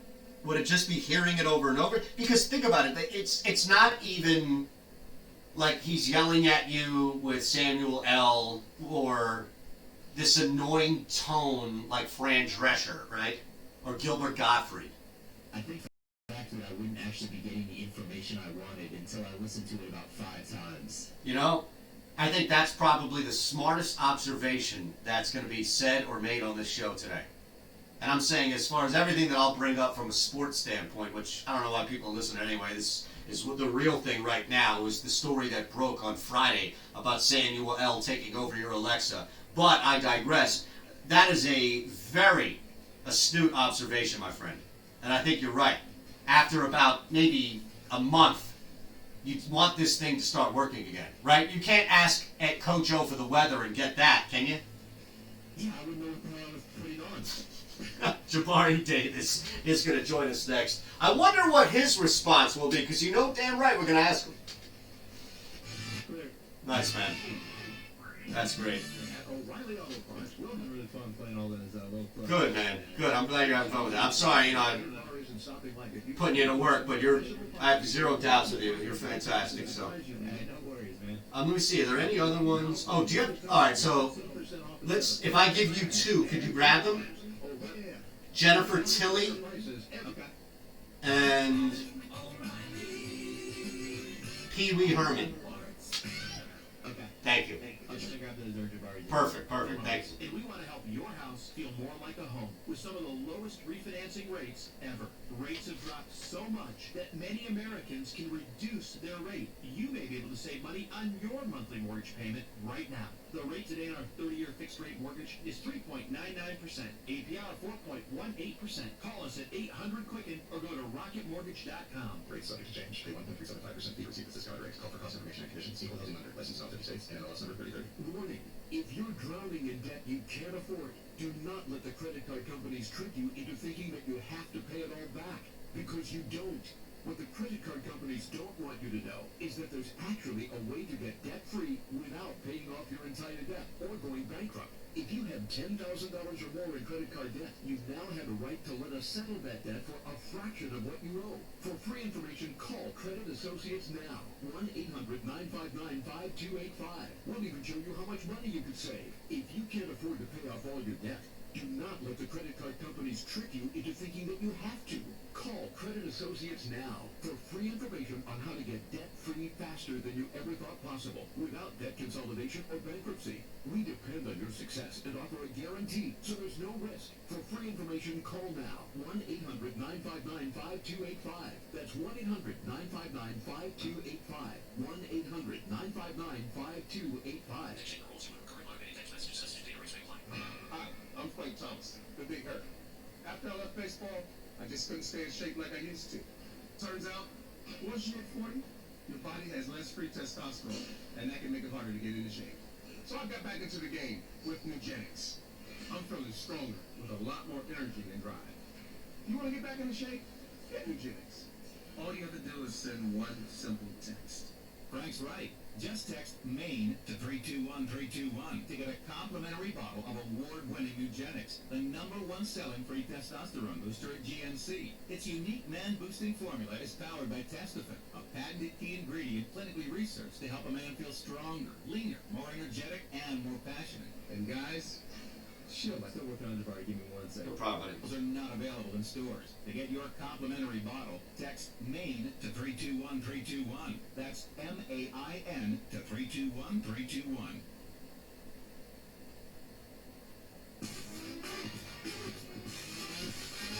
Hello, Jabari. Hey, Jabari, this is Andrew with Destination Radio. How you doing, man? Doing well. We'll come back from break right now. You ready to go? All right, let's go on. Scratching Got 'em. the surface. It's the second level on SB Nation Radio. And on SB Nation All right, Radio, Jabari. Cool. Presented by Rocket Mortgage by Quicken Loans. From the O'Reilly Auto Parts Studios, here's Eitan Shander. I'm very intrigued, and I can't wait. Anticipating the answer from our next guest. It's going to be the very first question. I don't want to wait until the end and be up against some heartbreak and Andrew yelling in my ear, you got to drop Jabari, get him out before, and then I sound like I'm rushing him off the line, cutting him off, and with a great answer on this question. So I figures, you know Jabari Davis, at Jabari Davis NBA, as he's on with me and the SB Nation Radio platform to break down all of the top drama storylines on and off the court with the National Basketball Association. But if you are familiar with the Hot Takes and Shot Fakes podcast, of course, courtesy of Hoop Mag, on iTunes and all Google platforms, then you know that Jabari and Josh and Jamie talk a lot more about just the NBA, from movies, entertainment, Game of Thrones, things along those lines. So, as a well-rounded individual, Jabari, you are a perfect person to answer this question before we jump in. I don't know if you saw this story, but your Alexa now can be replaced with the voice of Samuel L. Jackson. So that led us asking a very obvious question, which is, what would be the worst celebrity voice to have on as your Alexa? Oh boy, that's a really good question. For me, it would probably be somebody like Gilbert guy. I'm dating myself a little bit, but yeah, that voice, I don't need that. Okay, now I'm going to press you a little bit because you reference Gilbert Gottfried, so if you're going to bring up a guy in that era, you know who Bobcat Goldthwait is as well. Absolutely, and yeah, but they be back in there with Gilbert. It's a pitch of it. You just can't do it. All right, so we had a couple of people throw out some random ones and we had this line. It was trying to decide which one would be positive, like a positive reception, which one would be a negative reception. Somebody threw out Jim Nantz, and I thought, no, I think the entire country would like Jim Nantz on their Alexa, right? You know, it's funny. I might be on the opposite end of that. I don't hate him, but I don't have quite as much reverence for him as others may. It's just kind of the same as like with Joe Buck. I'm not a fan. Okay. No, that's a great one though. Because Buck doesn't have the annoying sound or shrill like a Gilbert Gottfried or Fran Drescher, but he's associated with hating your team, isn't it? When you hear Joe Buck's voice, it's like, oh, that guy hates my team. Absolutely, unless you're a Cardinals fan, yes. If you're a Cardinals fan, Joe Buck hates your team. All right, last one for you. Mr. T. Do you think that would be a positive or negative reception if Mr. T was placed on the Alexa? I think it's only a positive if when you drop your Alexa remote or if you drop something, he says, I'm beautiful.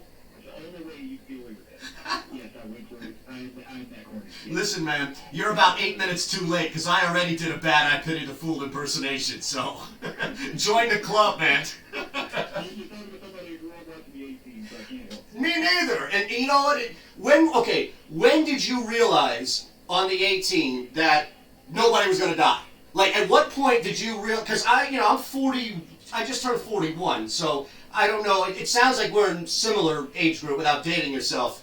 But for me, that was kind of like the realization of watching the violence and movies and whatnot on TV, and that was an easy one where you kind of look around and like, is anybody gonna? They just unloaded a magazine in a van. Is anybody gonna die? You know, to be honest with you, I'm 40. I don't mind dating myself. I'm 40. I don't think that I realized it when I was watching it. Now, maybe that says something about me. About me at that time in particular. I think I was nervous each time. I was nervous to see what get up. Right. I love it. What a way to end it. Fantastic. What did you make of the entire saga? And people here in Philadelphia, we're chatting with Jabari Davis, SB Nation Radio, at Jabari Davis NBA. People, even in Philadelphia, as you can imagine, this C word was used. Criticize. Charles Barkley, Shaquille O'Neal, criticize Joel Embiid. But when all is said and done, from what they said on TNT to the response that Joel Embiid gave them, both on the floor and really conceding that what they said was right, I thought of it as a different C word, Jabari. I thought it was more as indirect coaching from Shaq and Charles Barkley. Yeah, I'll be honest with you, too. Like, I'm one of those guys that usually gets on the older cats that want to complain about the league. Yep. They this, that, and the other. I'm absolutely an advocate for the league at this stage, but I was absolutely impressed by this. For one, I liked what they said because what they were doing was, yes, you can do all this, you can get your 19 points, and have fun and all that, or you can be one of the greats because you have that in you. Basically, it wasn't them. I don't even think it was a criticism. I think it was them coaching them up. Another thing where Yeah. coaching them up and saying or challenging him. Excuse me. Because the reality is this: Joel Embiid has not reached his full potential. That's not a knock. It's just the reality. He's great he's very, very good as is, but he has the potential to be great and dominant. And that's all they were asking him to do.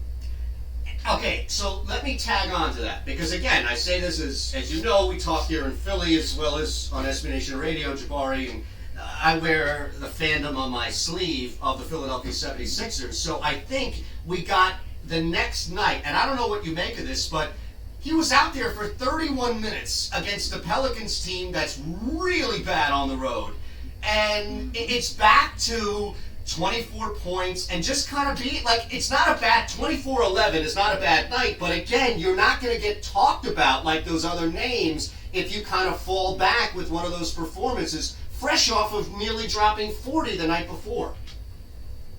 Yeah, and here I am sitting there like, well, I really want to criticize him. I don't want to criticize him either. I don't know what to sound like I am. I'm sorry if I did. No,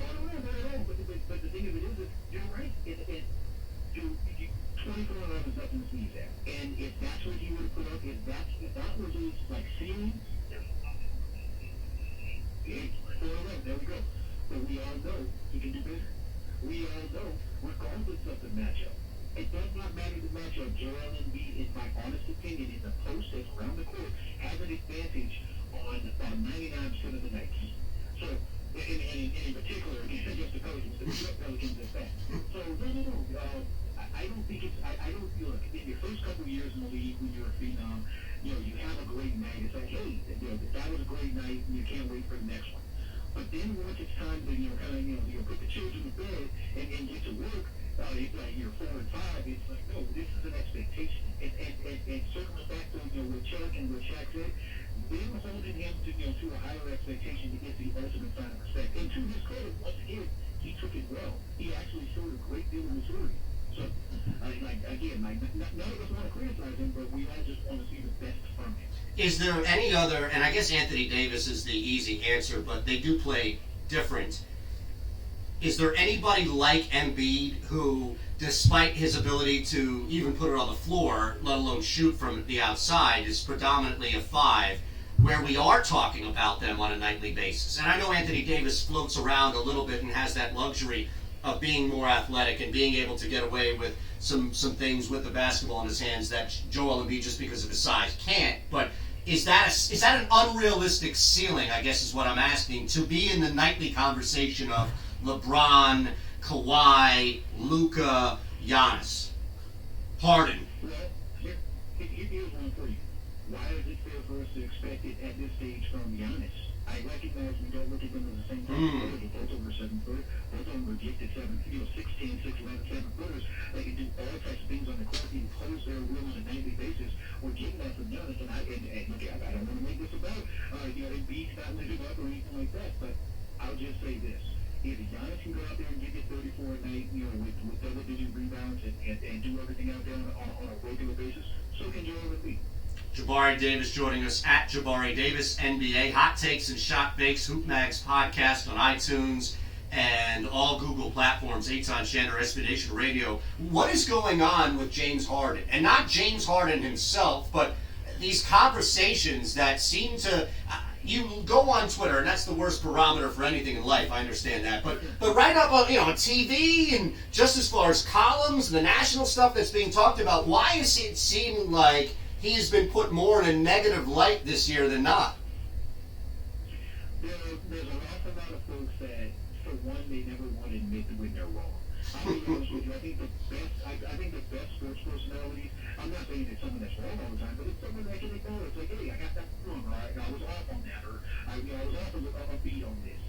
The truth of the matter is, I don't love everything about James Harden, about his game, and of course I would like to see, the same type of effort, given on the defensive end, but sometimes you have to just accept greatness for what it is. It isn't always going to look like how we want it to look, or fit in the perfectly, the sort of box that we want it to fit within. Sometimes it's going to look like that, and while I don't like, some of the antics with the fouling stuff, I don't have a problem with a lot of free throws, as long as if they're fairly earned, get your buckets, just like it's kind of like in life. Get your money, get your buckets, and I don't have a problem with that.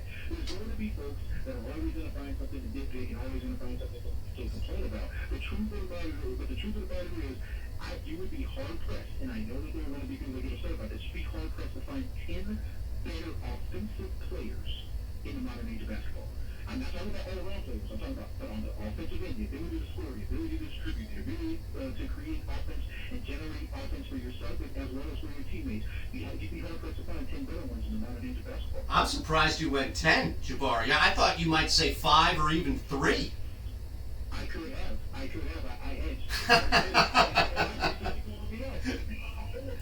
I really wanted to say 5 or even 3, but I said 10 because there are so many people, like you mentioned, there's so many people that seemingly have it out to get him or have something against him. That goes a little bit beyond just not liking him. Would there be 2 obvious answers in front of him? Would it be raw, peak prime Kobe Bryant? I would still have him there. And a lot of people, my bad if I cut you off. No, you're good. When it comes to those 2 players, I watched Kobe over his entire career. Just like you, I can recognize the differences in the difference between the 2 areas. Like now, it's faster,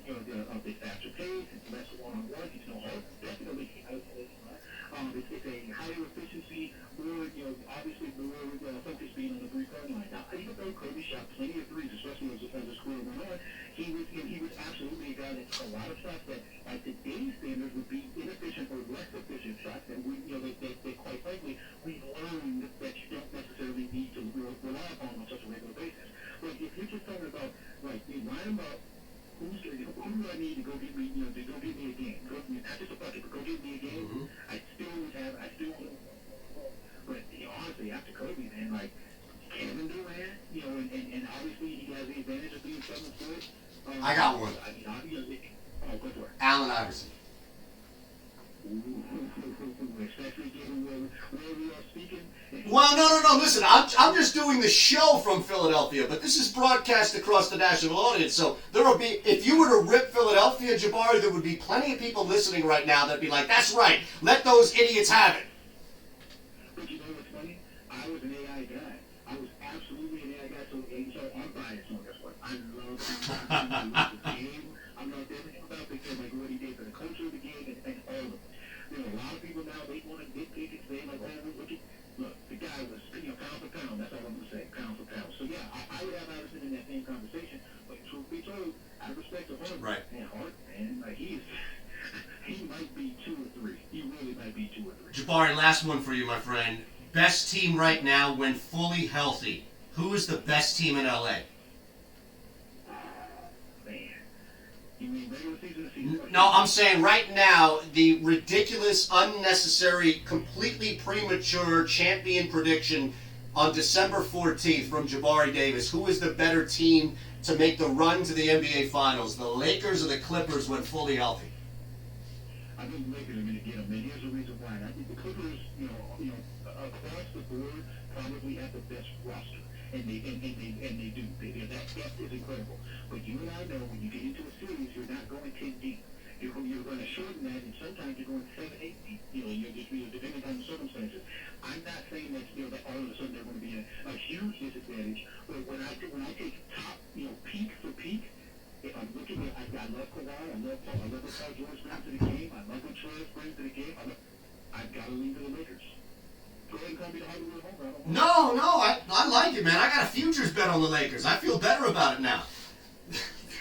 Thanks. I don't know if you want to put your money on my opinions, but all right. Hey, I did that when you joined my sports betting show here in Philadelphia, and you hit on a couple of things. Maybe you didn't even realize it, but you hit on a couple of things, man. So don't sell yourself short. You could be a tout now and selling picks. Oh, you know what? If somebody wants to pay me for my opinion, I'll absolutely take it, but I'll also say it might want to hold back. Jabari, thank you, man.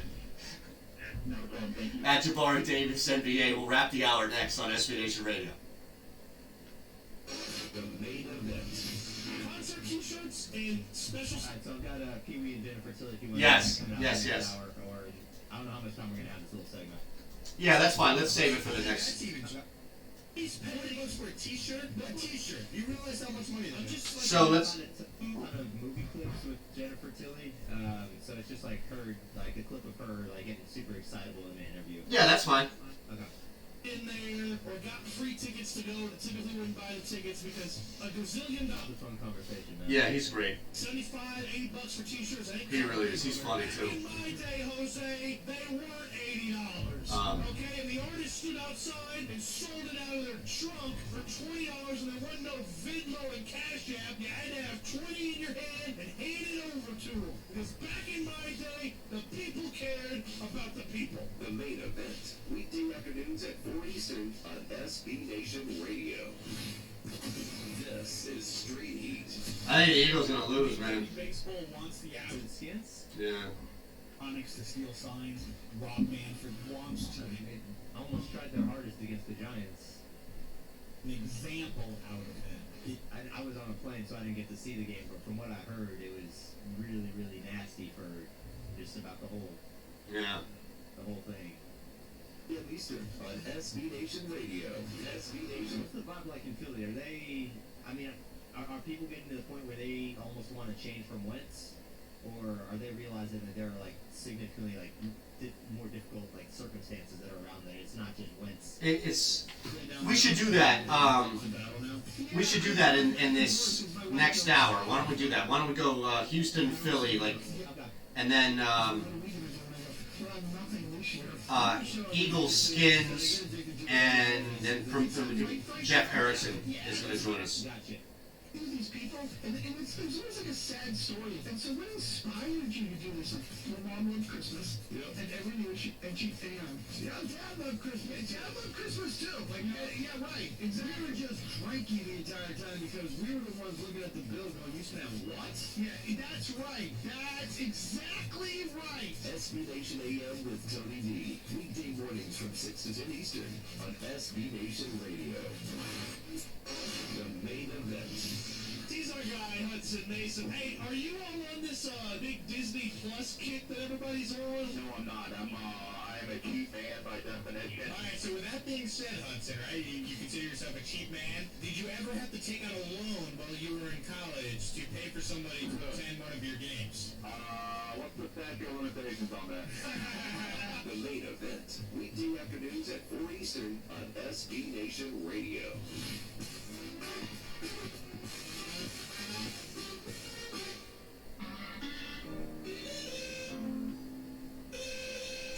You're listening to The Second Level on SB Nation Radio. And on SBNationRadio.com.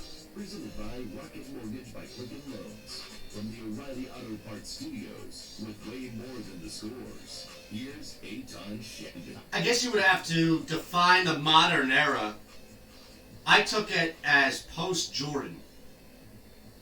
Because I would not, in this 86, 87, the game is just so different. 92, the game is just so different, man.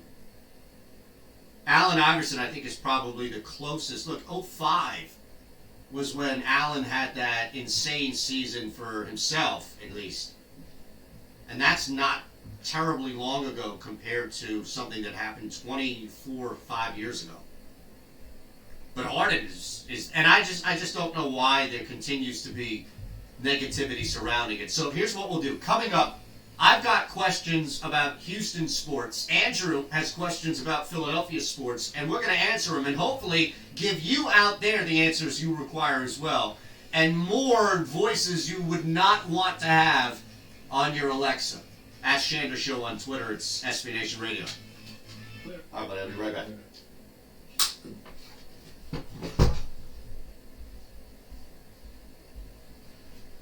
I heard you. Introducing automotivemap.com, a brand new website for anyone interested in what's happening in the world of automobiles. From reviews on the latest vehicles to vintage rides to tips on keeping your family safe on the road, automotivemap.com has something for you. If you love cars, trucks, and SUVs, and the amazing technology hitting your favorite showroom, check out the brand new automotivemap.com. This is the gold standard. So, according to Adam Schefter, the Detroit Lions, younger Matthew Stafford's hurt, tried to find some extra QB. They wanted to go out and get former NFL quarterback Josh Johnson. Well, he right now was drafted or is slated to play for the LA XFL team, the LA Wildcats. According to Schefter, the XFL blocked the Detroit Lions from bringing in Josh Johnson and signing him to a contract, keeping him in a developmental league. This seems like a problem, does it not? It seems like bad business for the XFL. A player wants the opportunity to play, so the XFL's a nice spot for that. But now you're going to block opportunities in the NFL for someone that has an NFL opportunity. It's a developmental league, is it not? Nobody is playing the XFL and saying, man, I want to stay here for 5 years. Who wants to play in the NFL and make millions of dollars? Not me. The Gold Standard with Alex Gold. Weekday nights from 10 to 1 Eastern on SB Nation Radio. Tom Phillips, Earl Campbell, Dan Pastorini, the Lovely Blue Era Houston Oilers. Experience 1970s football with red, white, and Columbia Blue. The new audiobook at Houston79.com. A game-by-game recap of the 1979 Houston Oilers season, featuring player interviews and new insights. Step into the huddle for legendary games against the Steelers and Cowboys, and relive one of the most controversial plays ever, the Mike Renfro play. Red, white, and Columbia Blue. Download now at Houston79.com. The main event. Emma Watson? Yeah, Emma Watson. Hermione? She says she's self-partnered, not single. I guess I'm self-partnered as well. Yeah, we're over your self-partnered joke here. Yeah. Well, let's pretend you aren't self-partnered. You're in a relationship. Okay. And the imaginary lady friend says, me and my friends, and all their significant others are going out Thursday night. We're going to dinner, and the Jets are playing Thursday night. No chance. You're not going to dinner. I mean, not for the Jets. There's 16 games in the regular season, so I'm going to watch those 16. There's only 2 nights a year that all her friends can go out to dinner. Sorry. I mean, the Jets will take priority in that circumstance. Even if it's a game you know they're going to lose. No, absolutely, you know they're going to lose. If it's another team that doesn't involve the Jets, then I'd maybe be willing to make the sacrifice. But if it's the Jets, come on, there's 16 regular season games. I wait all year for this. I'm not missing any of them. The main event, weekday afternoons at 4 Eastern on SB Nation Radio. SB Nation AM. Have you ever been that angry over anything in your life the way Saban was angry at the end of the first half? If you're watching that kind of anger in a movie, it's usually followed up by a guy grabbing his left shoulder. Right. That was real, uncontrollable anger. Like, that was scary anger. I was like, is he gonna punch him? SB Nation AM with Tony D. Weekday mornings from 6 to 10 Eastern on SB Nation Radio. Pushing the odds with Matt Peralt. I'm not here to see. I'm not selling you picks. I will never be involved in selling. Anytime you see my name when it comes to sports gambling content, this is what I can promise you. Every time you see my name attached to a sports gambling content, it's going to be free. Podcast, it's going to be free. Written piece, it's going to be free. Video, it's going to be free. I just don't believe in it. It's a personal preference. Partly because I understand who I am as a gambler. I understand who I am as a quote sports talk show host. This stuff's hard, man. This is hard. I'm not gonna run around and pound my chest and look at what I do. My record is up. I put my record up against anybody else in the sports gambling media. No, I'm not. I'm not gonna do that. I understand how tough this is. We're here for education and fun. That's what we're here for. Pushing the odds with Matt Peralt. Weekday afternoons from 1 to 4 Eastern on SB Nation Radio. The main event. Jose, you're up. What do you got for us? True or false, the 2019 Ravens are better equipped to win the AFC than the 2018 Chiefs were. I'd say to be determined, because if they have home field. Time out. This ain't to be determined Tuesday. No, this is toss. It is true or false Tuesday. This is a toss. No, there's no toss. This is a toss. It's partially true, partially false. No. The main event. Weekday afternoons at 4 Eastern on SB Nation Radio. Listen to the car guru himself, Mike Herzing with Matt Peralt, every Saturday morning from 7 to 8 Eastern on Let's Talk Wheels, right here on SB Nation Radio. Join Mike and Matt as they talk about everything going on in the world of cars. To get more content on your favorite team, you can check out our friends at SBNation.com. They have team-specific sites to fit your needs, whether it's basketball, baseball, NFL, or the school you graduated from. SB Nation has you covered. Hi, I'm Jay Farner, CEO of Quicken Loans. 30% of Americans who are planning home improvements of $5,000 or more will pay for those renovations with a high-interest credit card. That may not be a great idea. A better idea may be to take cash out of your home with a Quicken Loans 30-year fixed-rate mortgage. The rate today on our 30-year fixed-rate mortgage is 3.99%, APR of 4.18%. Call us today at 800-QUICKEN or go to rocketmortgage.com. Rates subject to change. Pay 1.375%. Fee receives discounted rates. Call for cost information and conditions. Equal housing lender. License not 50 states. And MLS number 3030.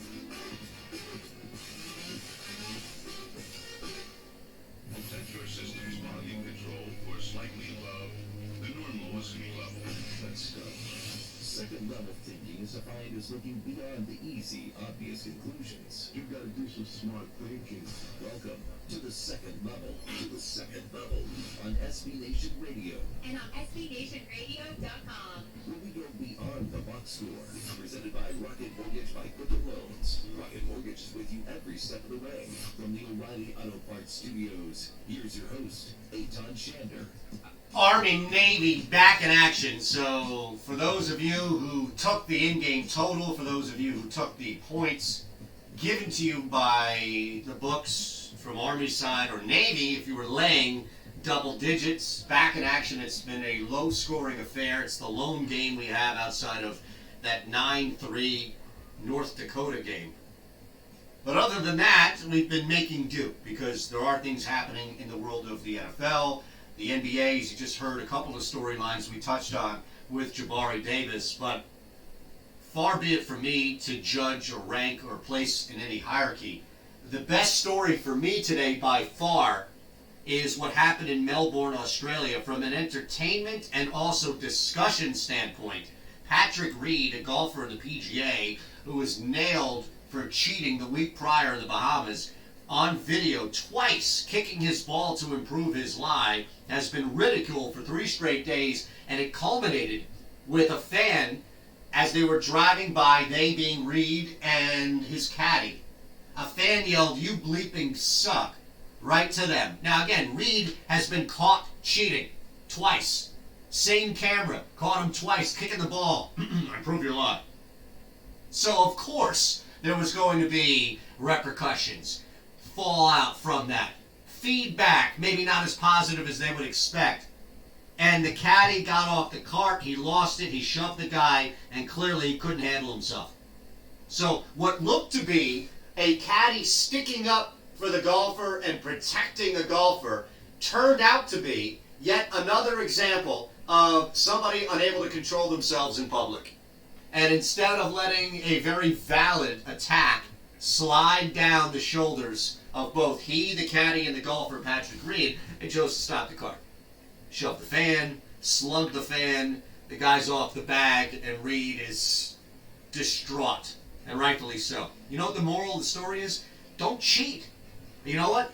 At the very least, don't get caught cheating. Worst celebrity voice for Alexa next. What would you like to play next? Need a last-minute gift? O'Reilly Auto Parts has you covered. We have several options for gifts under $20, like a digital tire gauge, a 20-in-1 multi-tool, storage containers, or even a universal backup camera.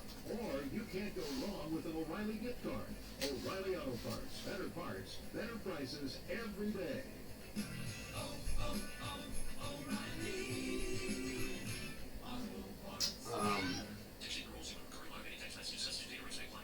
Hi, I'm Frank Thomas, the Big Hurt. After I left baseball, I just couldn't stay in shape like I used to. Turns out, once you hit 40, your body has less free testosterone, and that can make it harder to get into shape. So I got back into the game with Nugenics. I'm feeling stronger with a lot more energy and drive. You want to get back into shape? Get Nugenics. All you have to do is send one simple text. Frank's right. Just text MAIN to 321321 to get a complimentary bottle of award-winning Nugenics, the #1 selling free testosterone booster at GNC. Its unique man-boosting formula is powered by Testofen, a patented key ingredient clinically researched to help a man feel stronger, leaner, more energetic, and more passionate. And guys, she'll like the difference too.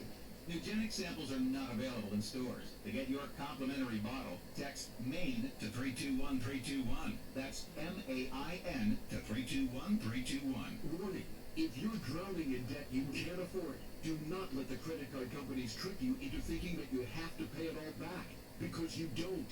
What the credit card companies don't want you to know is that there's actually a way to get debt-free without paying off your entire debt or going bankrupt. If you have $10,000 or more in credit card debt, you now have a right to let us settle that debt for a fraction of what you owe. For free information, call Credit Associates now. 1-800-959-5285. We'll even show you how much money you could save. If you can't afford to pay off all your debt, do not let the credit card companies trick you into thinking that you have to. Call Credit Associates now for free information on how to get debt-free faster than you ever thought possible, without debt consolidation or bankruptcy. We depend on your success and offer a guarantee, so there's no risk. For free information, call now. 1-800-959-5285. That's 1-800-959-5285. 1-800-959-5285. Introducing automotivemap.com, a brand new website for anyone interested in what's happening in the world of automobiles. From reviews on the latest vehicles to vintage rides to tips on keeping your family safe on the road, automotivemap.com has something for you. If you love cars, trucks, and SUVs, and the amazing technology hitting your favorite showroom, check out the brand new automotivemap.com.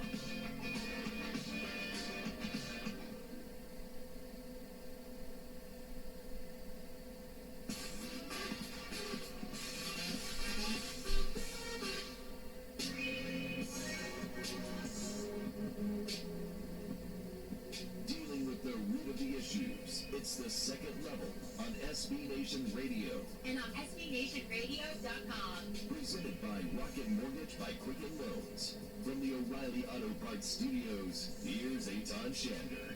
Now, to be fair, there was another story that popped up today that was just underneath, from at least an entertainment and discussion standpoint, the story that happened with Patrick Reed, the PGA golfer, out in Melbourne, Australia, where his caddy slugged a fan.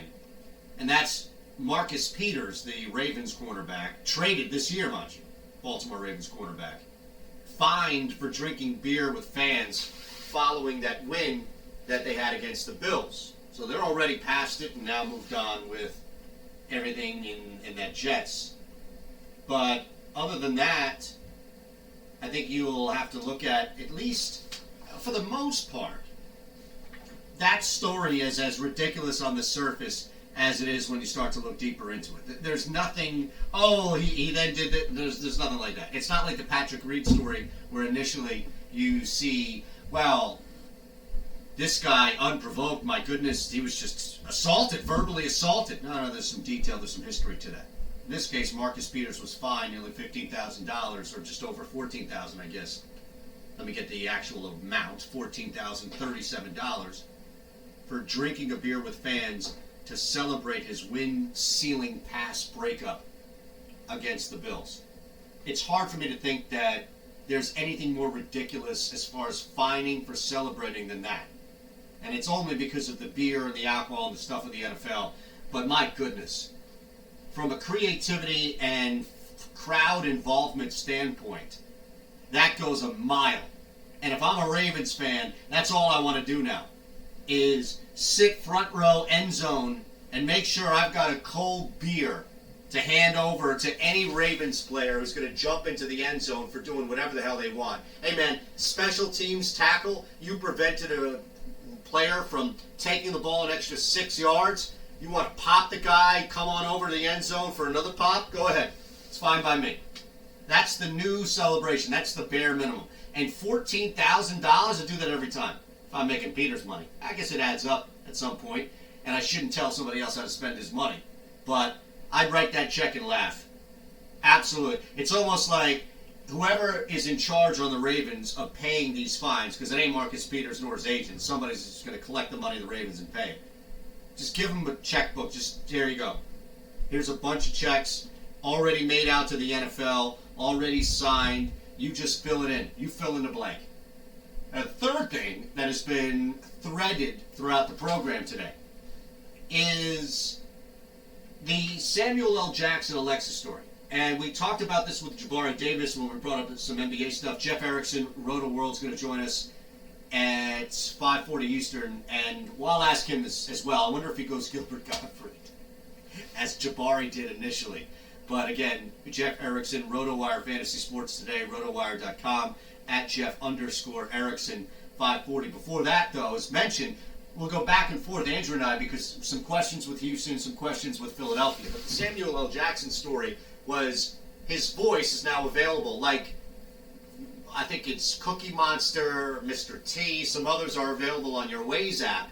Samuel L. is now available as an Alexa voice. So we asked on Twitter at Shander Show, what's the worst celebrity voice you could have on your Alexa? A couple of people outside of the obvious, Gilbert Gottfried, Bobcat Goldthwait, Fran Drescher, I think those are the top three. Ooh, the thigh bullies at K Van Horn 87, Urkel. Now that would be a tough one to handle. I could not handle Urkel for probably more than 10 minutes. Especially because of just how annoying that whine of a voice is that the actor Jaleel White was able to portray. Eric Cohen at EB, Sin PA, Chris Collinsworth. Now I think that is going to get a lot more negative reaction than Jim Nantz. We had a guy call up earlier, Richard, and say, no, it's Chris Collinsworth. That's going to be the worst voice. But I think you would not have any type, or at least not much, negative resistance if, in fact, Chris Collinsworth was up there in the negative column. And, he'd wear people down. Now, here's a guy. Isn't that his, like... Oh. You know what's funny? Is I thought you were going to go to somebody else. I thought you were setting that up. Is that his phrase? You know, I guess I should know because we all watch Sunday Night Football. Just listen for it next time on Sunday Night Football. Count how many times he says, now here's a guy. And then he goes into talking about whoever it is. J.J. Watt, Carson Wentz, whoever. Okay. I didn't really... Now here's a guy who is one of the best in the NFL at putting his two hands inside the defender and not getting called for holding. Is that really like how it goes? Something like that. Yeah. Okay. Now here's a guy. I like that. So, beyond the obvious ones, a couple of not so obvious, maybe ones you wouldn't think of right away. Joseph Arnold at JoJo11C tweets Jennifer Tilly, and of course, as Andrew's done a fantastic job all afternoon, we've dug up, or he has dug up some Jennifer Tilly. Oh, hey, Jennifer Tilly, world famous actress. Yes, 2005, I won $157,000, won a gold bracelet, won it all summer. Wow, that was a wonderful memory. Thank you for that. So she doesn't look like she used to, and I feel like that's probably as nice, and I'm not trying to be any more of the superficial male sports talk host than I normally am, which, to be fair, isn't much. But there was a time, I feel like, where even Fran Drescher, right? You look at her, and she's not ugly by any means, but her voice is a lot for a lot of people. It's too much. They can't hear past the voice and see the beauty. There was a time in Jennifer Tilly's prime where she was beyond attractive. She was hot. And you heard the voice right there, Andrew. Is that something that would jump out as annoying? And I ask you, go either way with this, as annoying as like the Fran Drescher Godfrey Goldthwait combo? I don't think it makes the top 10 most annoying voices. Would I put it on my Alexa? No. But could I live with it? Probably. Okay, that's like, I'm not going to bet this game, but if I were, I'd take the over. Yeah. Okay, you skirted around that one fairly easy. Navy, mind you, is 5:40 left in the third, first and goal, about to put it in again. We'll see if they can go up 2 scores on Army, or if Army can hold in another battle here. Then in-game under, if you took it with us, or at least with me, it's 35.5. Another one that we saw, and I imagine this is probably going to be more on the negative, although he did have a pretty big comeback. Jim DiLorenzo at JHD16 tweets Pee Wee Herman, and we do have some Pee Wee here.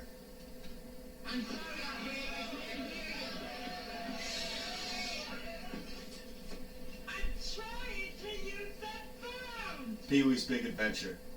Underrated flick, man. Very underrated flick. There's no basement in the Alamo.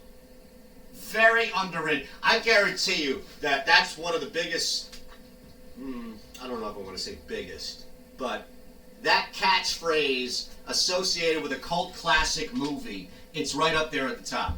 There's no basement in the Alamo. You've never seen that movie, I'm sure, right?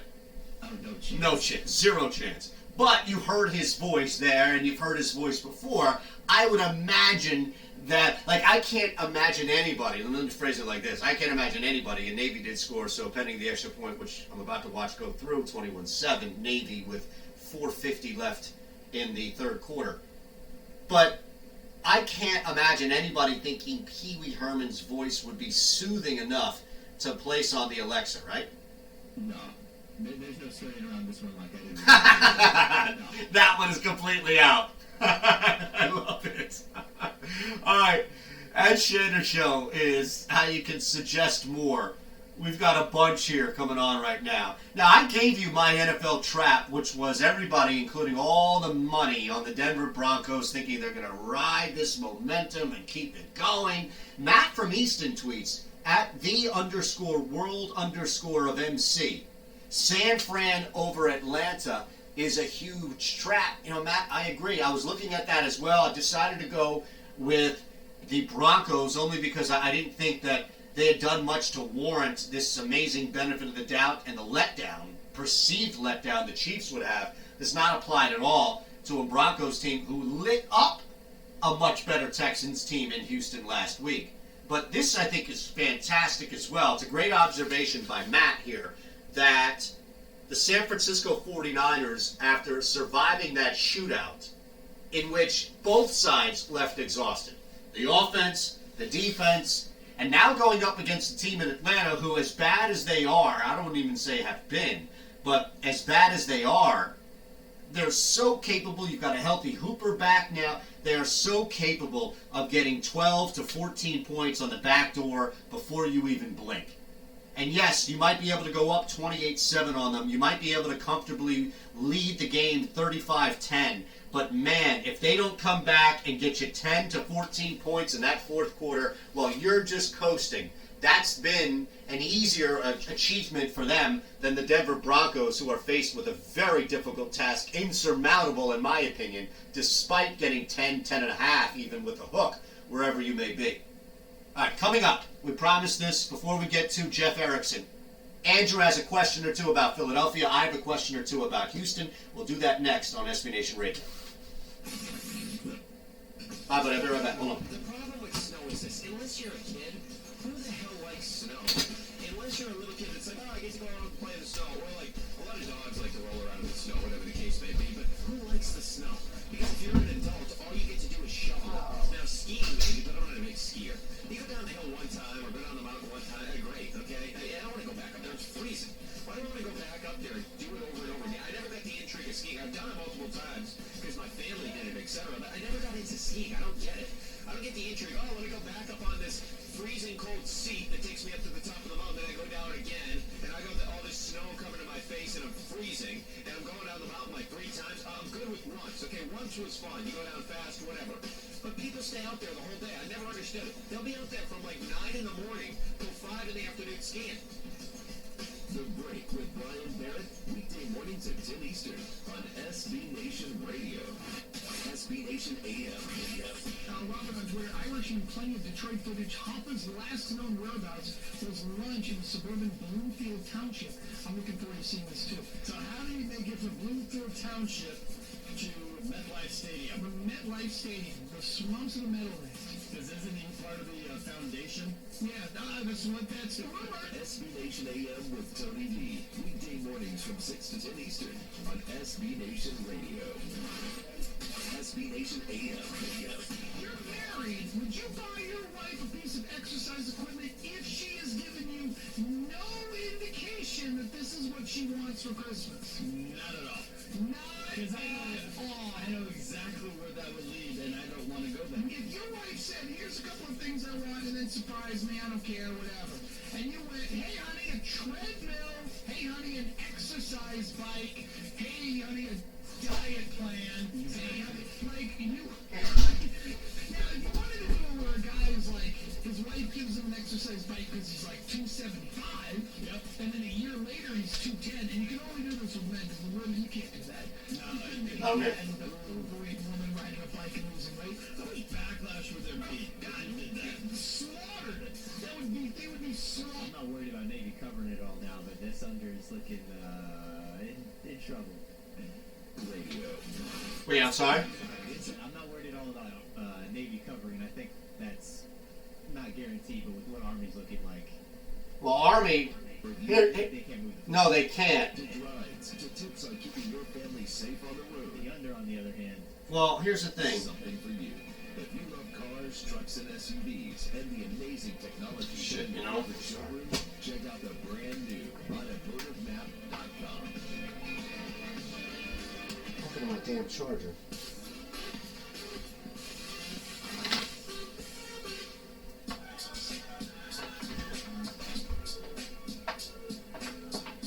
If they can hold Army out of the end zone, Navy scores one more touchdown and then runs it out. SBNationRadio.com. especially if they get like a Oh, what's the flag on 4th and 16? From the O'Reilly Auto Parts Holding. Studios, here's Eitan Shander. So Andrew asked a very interesting question to me in the break. I think it was before we hit the final hour, and it reminded me of an idea that I wanted to do, because I feel like with Houston and Philadelphia, the two cities that we both represent and are in currently as we do this program for you, in and around the country on SB Nation Radio, SBNationRadio.com, the SB Nation Radio app. as we do this, things happen. Philadelphia is constantly being discussed, maybe not in as positive of a light as I would like. And you just heard Jabari Davis on mentioning this whole thing with James Harden and the Houston Rockets and the conversation surrounding, nationally at least, Harden. All right, so why don't you start with your question about Carson Wentz? Because this one I thought was a good one and kind of made me think a little bit. So my question for you, Tom, is are people sort of underestimating the complexity of the situation in Philly and just sort of blaming it all on Wentz, or blaming more on Wentz than they should? Not to say that he's been good by any means for the majority of this season, but I feel like there are a lot of circumstances that give him a couple of excuses here or there. So this is a very difficult conversation that a lot of people here in Philadelphia want to reduce to blame. And I don't know if this is a Philadelphian thing, if this is a Northeast thing, or if this is a sports fandom thing.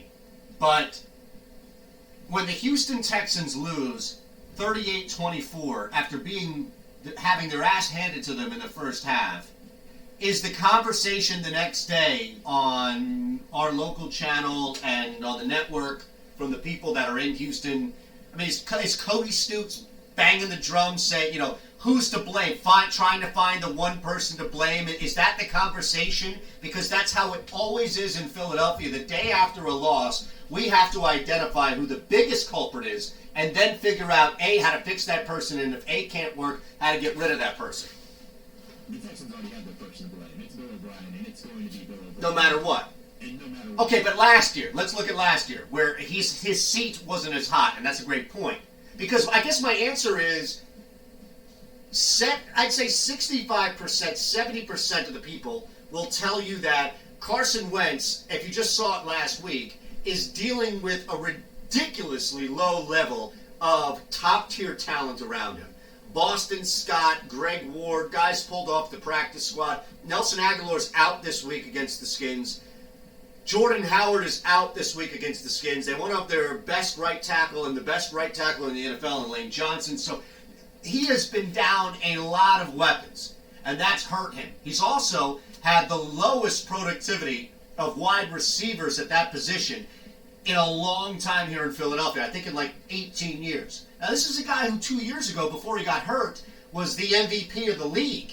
So that's why I feel like 65, 70% of the fan base recognizes that while Carson Wentz is going to have games in which he needs to play better, and man, you can't miss a guy wide open who's 10 yards downfield when you need that drive to finish in a touchdown. Like, you can't miss Miles Sanders off a screen or Zach Ertz off a 8-yard slant. But he's not the reason why the Philadelphia Eagles are fighting to control their own destiny and win the worst division in football. I think 30% of the people look at this and they can't recognize that Greg Ward and Boston Scott are not Brian Westbrook and Terrell Owens.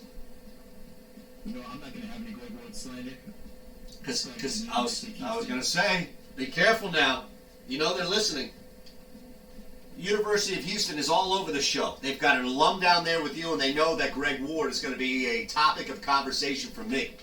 Damn right. Eyes and ears, man. Does that satisfy your request for... No, that was a very good answer. Okay. I think that when comparing it to what we've got down here in Houston, I'd say that the environment, at least in terms of blame, is actually fairly similar. Okay, so my first question here would be, you heard Jabari Davis talk about it from a national standpoint, and clearly this is a back and forth on all of the major TV talk shows, especially if there's a high-scoring performance and they lose. But I'll just ask you a very simple, open-ended question. What is the general climate of the fan base in Houston towards James Harden? This is probably going to shock you a little bit, but it's honestly not as pro-James Harden as you would probably expect. So what's the anti? Like, fill in the blank for us. Give us the detail of what the anti is, what the criticism is. But the criticism probably stems a little bit first from his personality, where he's not a bad guy by any means, but he's just sort of a weird dude. Aloof? And he likes to go to strip clubs in the past. Wait, do we know that that's out? Oh, yeah. I mean, he's got his jersey hanging up. No, I'm saying, like, is he done? Is he out of the strip club patron business? At least in the public eye during the season, there's significantly less of it that we've seen. Got It it. might still be out there, but Got in it. terms of what we see, a significant amount less. And then on top of that, for a significant portion of people in the city, for whatever reason, they don't find his game aesthetically pleasing, and I can't understand that. And they also are just upset at the fact that he has not performed to the same level that he does in the postseason on a consistent level that he does in the regular season. And that's not to say that he doesn't perform in the postseason, because last year against the Warriors, he averaged over 35 points a game in the series. And if you're asking a guy to do more than that, I don't know what you could possibly be asking of him. But people, for whatever reason, have formed their opinions of Harden in and out of the city of Houston, but especially in the city. That they're radio hosts at in our company who they don't like the guy, and nothing is going to change their mind on that. And it seems like that's the attitude on people that don't like Harden. They made a decision that they're not going to like him 2, 3, 4 years ago, and they're sticking with it no matter what he does. Wow. Okay. That's fascinating that it's like that, personally. But I don't... That's not unbelievable by any means. All right, do you have another one for Philly? Do you guys even want to make the NFL? Serious question. Yeah, so that's another conversation that I can't believe has been brought up by local sports talk radio and people with Twitter followers here in Philadelphia. Even polls. I'll see these ridiculous polls that ask, would you rather the Philadelphia Eagles make the playoffs or get a better draft pick? I think we have to separate how the NBA works, because the Sixers tanked for so long to get guys like Embiid and Simmons and a couple of other guys that they've used to bring in guys like Tobias Harris, etc. So people think, oh, you can tank. It's it. Like the Dolphins tried to tank, and it's not going to work. They're not going to finish with the worst record in the NFL. The NBA, you saw how Sam Hinkie had to really game the system just to ensure that he would be right there at the top and not 2 or 3 following a miserable season. So the bottom line, to answer your question, is yes. The Eagles need to make the playoffs, at the very least, for one thing. First off, the obvious is I think every fan base would rather have, especially if you're hosting it, would rather have a playoff game than not. That's just, I think, bar none, let's just get past the obvious. But really, Carson Wentz, here's the thing, I'd rather the Eagles sneak into the playoffs, win this awful division, host, I don't know, the 49ers or Seahawks, get their ass kicked, lose 38-10. Carson Wentz struggles through that entire playoff game, knows what that's like, gets that, he hasn't played in a playoff game yet, knows what that's like. Oh, speaking of which, I just saw on my Alexa, Pee Wee Herman hits the road. Look at that. See, we talked about him, he's back in the news. Maybe, just maybe, he would be more positively received than we thought. But no, you have to make the playoffs just to give Carson Wentz that experience. That's it. That's a really good point. I honestly completely forgot that all the playoff runs, I mean, obviously for the Super Bowl, yeah, it was Nick Foles. But even last year too, yeah. It was Nick Foles. Wow. All right, what's the most, and I'm going to take University of Houston out of this, but you guys have a bunch of stuff going on down there. And I don't mean neglected as far as like nobody cares about it, but here we have the Flyers. A lot of people care about the Flyers, yet we never bring them up. We never talk about them. It's just not a local radio conversation. What's the most neglected / popular? So the Venn diagram. On the left, it's popular. On the right, it's neglected. And then in the middle is the sport in Houston. Neglected is definitely the Rockets. Like, it's not even... Really? Oh, yeah. What? The Rockets are... I would think the Rockets are a 1A, especially with the arrival of Westbrook. No, the Rockets are behind the Astros and definitely behind the Texans. Well, yeah, I guess I assumed that 1A would be behind the Astros and they'd be up a little of the Texans, but wow. How far is the gap between the Texans and the Rockets? It's significant. It's a significant gap. That people just care that much about football in Texas. Real quick, before we get to Jeff Erickson, how much would winning a championship change that?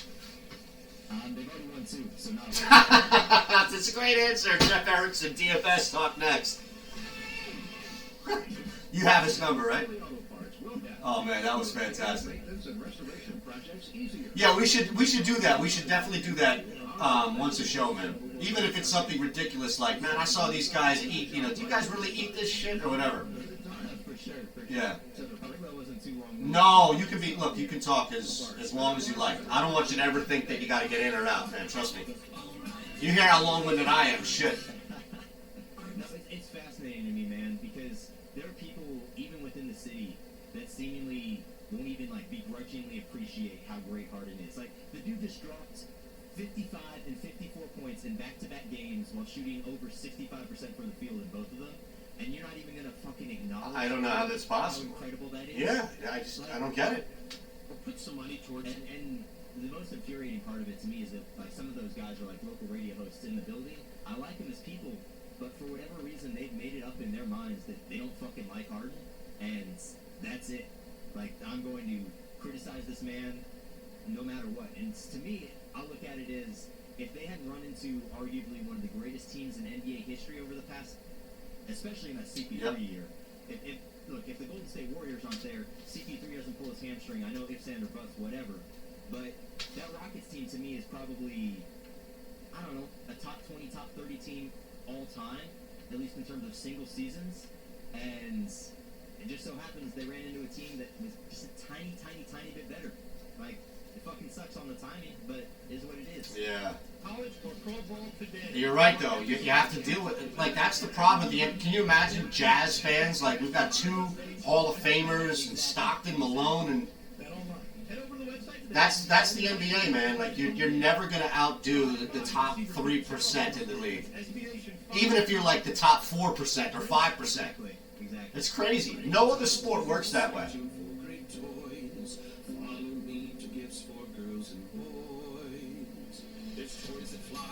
Are the Rockets one of the 4 most popular teams right now in the NBA? In terms of how much they're talked about, but in popularity, no. They're hated because of Harden. Spend less, get better.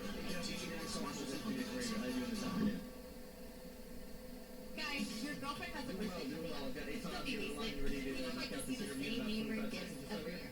So surprise her with something unique. Be creative, be different. Check out giftingmap.com for all of your creative gifting needs. Yes, they have items like purses, apparel, home decor, jewelry, and more. But they are local Texas brands that will be hard to find anywhere. I can afford an Army Giftingmap.com. Change it up this year. field goal here. Won't disappoint. Man, I wonder if they can hold him to a field goal. Was it 35 or 36 and a half? I thought it was 36. Oh, I hope so. I am cooked if it's 35 and a half. You're listening to the second 36 and a half would be beautiful. Radio. It would be a beautiful thing, my friend. Presented by Rocket Mortgage by Quicken Loans. From the 36 and a half. Studios, with Let's way see. more than the scores. Here's Eitan Shander. I know a lot of people are either down to the wire or beginning their playoffs last week. So from the yearlies, and if you're still invested in, spending $100 to win $300 after a 16 to 17 week process, no judgment here. But if you're more of the fast-paced lifestyle where you can play Thursday, Sunday, Monday night prime games, of course, throughout the weekend as well in your tournaments, then we got you covered because we bring in the best mind in the world of fantasy sports. And that's Jeff Erickson, at Jeff_Erickson. And Jeff, we've had a bunch of experts on the show. And I can say that now. It's like the dentist who has tried all the different toothpaste and said, no, I recommend this. So now you are right there at the top, and it's not even close. We appreciate you joining us, man. You're way too kind, but I appreciate it. Thank you. RotoWire senior editor, host of RotoWire Fantasy Sports today on SiriusXM satellite radio as well. And again, at Jeff_Erickson. Let's start with, I think, or at least based on kind of the conversations I've seen leading up to this week, what is expected to be from a tournament and maybe even stack standpoint, Jeff, the highest scoring game, and that's the Rams and Cowboys. First, is that, in your opinion, what is going to be the the highest scoring game, at least from a fantasy perspective? I don't know if it will be or not. I mean, I don't think it'll be a ticket to the carnival necessarily. be some guys, Steve's going to get his, he's going to eat, but I don't think he'll go crazy. And the Rams, I want to see them do it on the road against a good defense. So 2 weeks ago against Arizona was great. They seem to fix a lot of things. Tyler Higbee has really emerged as a reliable target for Goff, but under a good pass rush, and I'm presuming the Cowboys can bring that, I don't know if he's going to be able to do the same. So we'll see. I'm a little skeptical now, and I think this is going to be kind of in the 28-25 range. Not bad. It's still higher than many, but I don't think it's going to be an instant classic either. No, that makes sense as far as when you've got two teams that are playing for a lot, things get a little tighter, defenses kind of take over, especially when you've got talent on both ends. I guess the belief coming into it is that this is now we know who the Rams are as far as that offensive explosion we've seen the last couple of weeks. Is it enough for you in that mid-20s if you're trying to win a tournament this weekend where you would think either there'd be too much chalk in that game or they just wouldn't give you enough and maybe stay away from some of the key players there? I would definitely go on Gurley. I think they're committed to treating him like bell cow back, and you've seen that the last few weeks where he's gotten enough carries. And that's the thing is you want to make sure with at least with one of your running backs that you're getting a high volume guy, and then we'll see what results may come. And the thing is, it might he might not be heavily owned. I mean, everyone's going to be all over Chris Carson, justifiably. He gets to go against Carolina, worst run defense in football right now.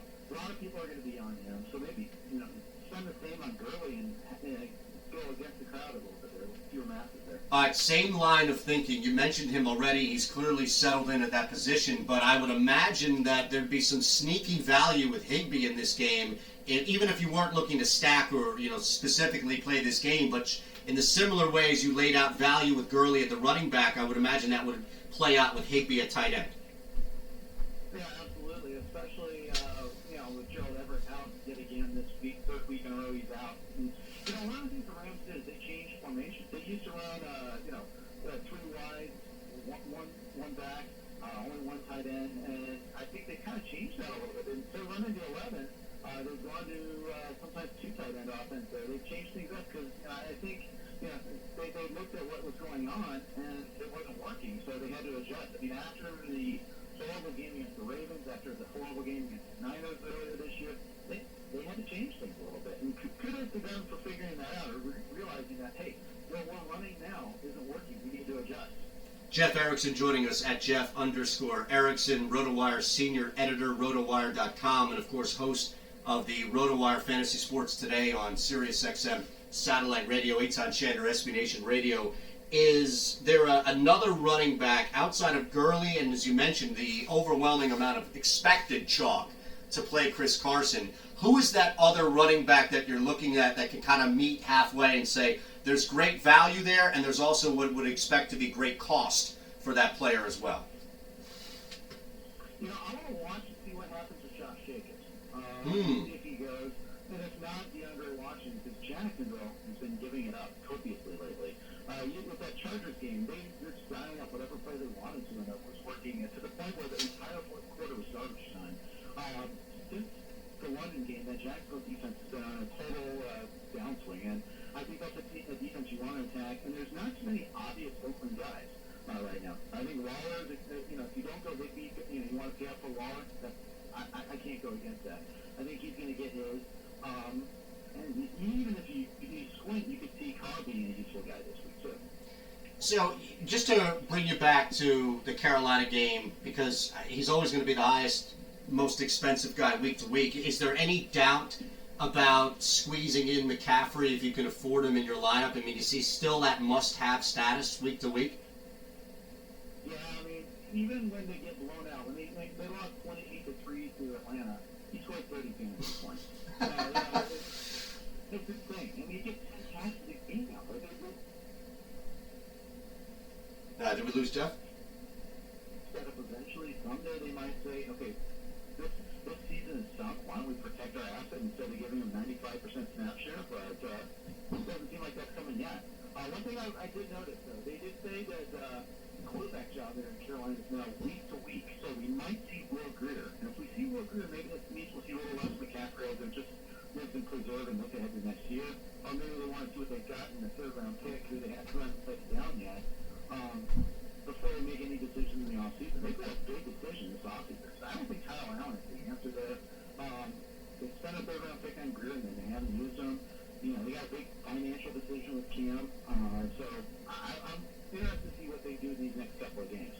let's look at the quarterback position. Not having Mike Evans, I imagine, is going to be even more of a hit for a guy in Winston who just can't help himself handing the football over. How much value is in Jameis Winston down Evans, but still knowing that they're going to throw the football as much as humanly possible?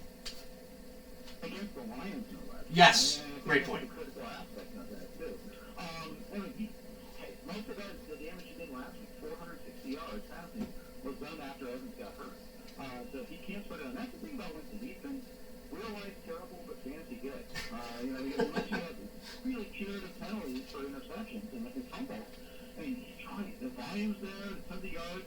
You get touchdowns and you get interceptions. You get it all with him. And the thing is, he puts them behind, so then all of a sudden they have to throw the ball more because they fall behind in games. So it's garbage time in the first half. It's beautiful. All right, so let's look at that same game because clearly there's going to be a cheaper price tag associated to Blau, but in a tournament, you're trying to go away from scratch. You think there's some value, especially going up against Tampa in this Detroit game, especially with Blau at the quarterback? It broke my heart that Marvin Jones is out for the year because that's this team's a combo. You want to go with Galladay, except now he'll probably get bracketed a few extra times. You don't like that. Danny Amendola is going to get 10 targets. If you're in a PPR format, that's kind of handy. He always has all of one touchdown this year, so that kind of detracts from the value a little bit. That's the thing that's kind of tricky is trying to find some of the secondary value there. You might be looking at someone like Wayne Thomas or something like that at tight end. It's a possibility. Just because Hawkinson's out for the year. But yeah, Blau's got some value. I mean, he got kind of exposed last week against the Vikings. 205 yards, and most of those were late after it was already 20-0. Had the backdoor push, and that, for those of you who are doing that for recreational purposes, that might have been a beautiful thing. But ever since the first half of that Thanksgiving game, he hasn't been so great. Jeff, question for you. Of the two quarterbacks, and even if you want to lay a stack scenario, if that helps a decision or reinforces your answer, go ahead. It can be individual or it can be alongside two or three guys in a stack. Mayfield or Fitzpatrick? Who do you trust more in this week? I trust is a really interesting word to use, but if Parker goes, then I say Fitzpatrick. If the Giants just touched Jenkins, I think you can't ignore that. He's the best cover corner, and not that he was necessarily good, but he's better than the young alternatives there. Parker goes, I think I go with Fitzpatrick. He actually can scramble a little bit too. Mayfield's been so confusing this year. I gotta think that Freddie Kitchens might be a one-second switch. I think they just need to hit the reset button there. But I do like the matchup against Arizona a little bit. I just don't trust them as much. As far as the Dolphins, and I know Jacobs was the name that you mentioned, the third one, clearly what's going out in Oakland, but how much value, and even from a tournament value, does Laird have? He catches a lot of passes. That's the thing I do like. So I think he's not a bad cheap guy to own. Allows you to kind of go out, pay up for somebody else elsewhere. So I think he's not a bad guy to use. Is there a game that you've identified, and I don't know how often you do this because, as you mentioned, and you said the phrase, real life fantasy is much different. So a bad team, for example, may be a fantasy player's dream. It's not so much a bad team. I'm just saying a bad game. And it could be two good teams, right, where you're like, no, their defenses are going to prevail. Is there one game this weekend, Jeff, that you've identified that you thought, for whatever reason, there's just no value or not any real value in playing guys on either side of this team? Or ball, sorry. No, the Sunday night game, you got to say Buffalo and Pittsburgh. I mean, it's the lowest total I think I've seen this year, 36.5. It's not quite a band on who you enter here, but it's pretty close. It's got two, I think Josh Allen is still usable, but Pittsburgh's been really tough on opposing quarterbacks. The one thing that Allen does bring is a little bit of a floor because of his rushing ability, but I don't love it. I think Cincy New England is actually another one that isn't great. We all know New England's defense is tough, and Bengals offensive line is not so tough, so that doesn't match up very well. But Pat's offense has been really miserable this year, and I know Cincy is not a formidable opponent, but if you look at this in the last 4 weeks, none of them gets well. Everybody can have a good shot when they score 40 tomorrow, but I don't think that's a great setup there. I would be thrilled to start the league this week. All right, last one, Jeff, and always appreciate the time and in the chat. Jeff Erickson, at Jeff_Erickson, RotoWire senior editor, host of RotoWire Fantasy Sports Today on SiriusXM Satellite Radio, RotoWire.com. And it's a team here in Philadelphia that can't do anything in the first half offensively and somehow comes alive. Outside of McLaurin on the Skins, is there anybody on the Eagles that you think is close to a must-play this weekend? Well, first, you have to check Ertz if you own him. Other than that, I've got a tough decision on my flex of whether I use Miles Sanders or not. Jordan Howard being out again probably pushes me in the direction of that because it is a PPR league. So I did kind of stumble upon something late in that game, running 3 tight ends, actually. Yep. Doing a lot of misdirection. The only problem is the Sanders owner is that Boston Scott was a lot better than Peters. And I just can't trust that, though. That's the problem. You really trust them to go with either one of those backs to the point where they're going to be cash in a lot. Usually the Redskins have either. So, not like an automatic, they're going to totally eat sort of game. I think it's more like, I may have to. I mean, I'm in a league where I own Mike Evans and we don't have free agents starting to playoffs, so I'm kind of scraping a little bit there, and I have a tough decision to make. So I'll probably put down to start Sanders. Both a tight one for me. Thanks, Jeff. Appreciate you, man. Anytime. You got it. Jeff Erickson, at Jeff_Erickson. We'll wrap the program. Coming up next, at Shander Show. For me, it's SB Nation Radio. Scott Hansen, the host of the NFL Red Zone channel. Yeah, I was worried he dropped a couple times there. So, yeah, it came back, so that's fine. Who's Janice from Friends? Do you know? I do not. Do you want to see if you can grab that? Yeah, let me see if I can real quick. 7 hours. I am sitting in that studio, locked in, dialed in, with no food, no bathroom, no nothing. But last year, nature called a little stronger than I could resist, and the streak was over. It is fascinating to me how obsessed people get with it. People, when they're watching the show, don't want to get up from their couch. And they realize, wow, you know what, I got to go to the bathroom, but I don't want to leave because the next great touchdown could happen. And then they come back and they still hear me talking, and they're like, well, wait a minute, I ran to the bathroom. When is Hanson going to the bathroom? And people wonder, do I really hold it, or is that an urban legend or something? And the truth is, it's the willpower of a ninja for 7 hours every Sunday. The main event, weekday afternoons at 4 Eastern on SB Nation Radio. The main event. Guess what I had for lunch today, Dick? Some salad? Some salmon. I did not like salmon. It was some more fillets. It was disgusting. Is filet? It looked disgusting. Isn't filet a different type of fish? No, you did not just say that. Save it. Make it a promo. My God. What am I confusing you with? McDonald's? I don't know. Filet of fish? The main event, weekday afternoons at 4 Eastern on SB Nation Radio. Pushing the odds with Matt Peralt. There's just certain things. Who's up next? To the NFL right now, Mike Guido. Cool. Filling in for Pat Creighton. Okay. And incredibly angry. And I'm a Patriot fan, so I fully get the bias I'm coming at here. But this goes beyond just the Patriots. It goes into gambling. It goes into betting on these games. And I know a lot of you had the Patriots -3. I had the Patriots -3. I had the Saints -2. I mean, a lot of us look at these games, and, 1 or 2 plays can decide an outcome. And 1 or 2 plays can really change a lot. It's infuriating that these referees are allowed to just hide, talk to one beat reporter, and not fully explain themselves, not fully have to see or be roasted, if you will, by the public for what they have done. And a lot of them still get their job. Pushing the odds with Matt Peralt. Weekday afternoons from 1 to 4 Eastern on SB Nation Radio. From Phillips, Earl Campbell, Dan Pastorini, the Lovely Blue Era Houston Oilers. Experience 1970s football with Red, White, and Columbia Blue. The new audiobook at Houston79.com. A game-by-game recap of the 1979 Houston Oilers season, featuring player interviews and new insights. I've got a clip from the Friends girl.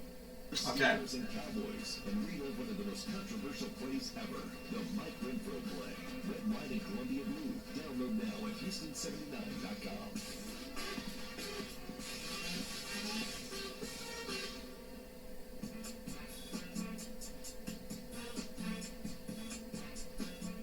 Dealing with the root of the issues. It's the second level on SB Nation Radio. And on SBNationRadio.com. Presented by and mortgage by Quicken Loans. From the O'Reilly Auto Parts Studios, here's Eitan Shander. Mike Guido in for Patrick Creighton comes your way in 3 minutes across the SB Nation radio platforms. One final suggestion for the worst celebrity voice on your Alexa, as Samuel L. Jackson is now an option on your Alexa. So we asked, all right, Samuel L's not terrible, probably get old fast, but there have to be worse answers out there. And there are, shockingly. So Stephen Montgomery at SMonty10, and admittedly I do not know who this is. I did not watch Friends when it was on. I do not seek it out now on reruns. I don't judge, it's just not for me. So Stephen tweets the character Janice from Friends. Did you, before we play this, did you have any idea who this is? Like you, I haven't really watched Friends at all. Okay, so no. Good. I knew there was a reason why we got along. Let's listen to Janice from Friends. I'm still working on mine. Is that Brittany Murphy? I'm not sure, but all I know is that laugh at the end is something I... No. Okay, so this is the woman, this is the risotto woman from Seinfeld. Maggie Wheeler. Yes, that's it. She's the risotto woman, right? It's the same woman with the risotto in Seinfeld.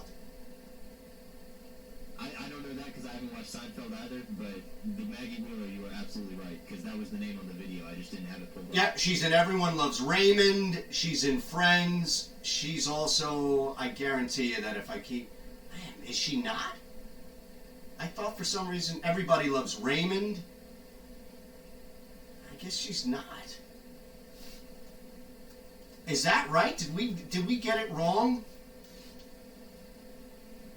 Lisa Edelstein. Now you look at the two. What's the other one's name? Maggie Wheeler and Lisa Edelstein are doppelgangers, okay? I refuse to accept responsibility for this one. I was duped. They look the same. Navy holding on 24/7. My goodness, 5 minutes left. Please, keep it under 36.5. Great job, Andrew. Thanks, brother. Have a great rest of your weekend. You too, my friend. Thank you.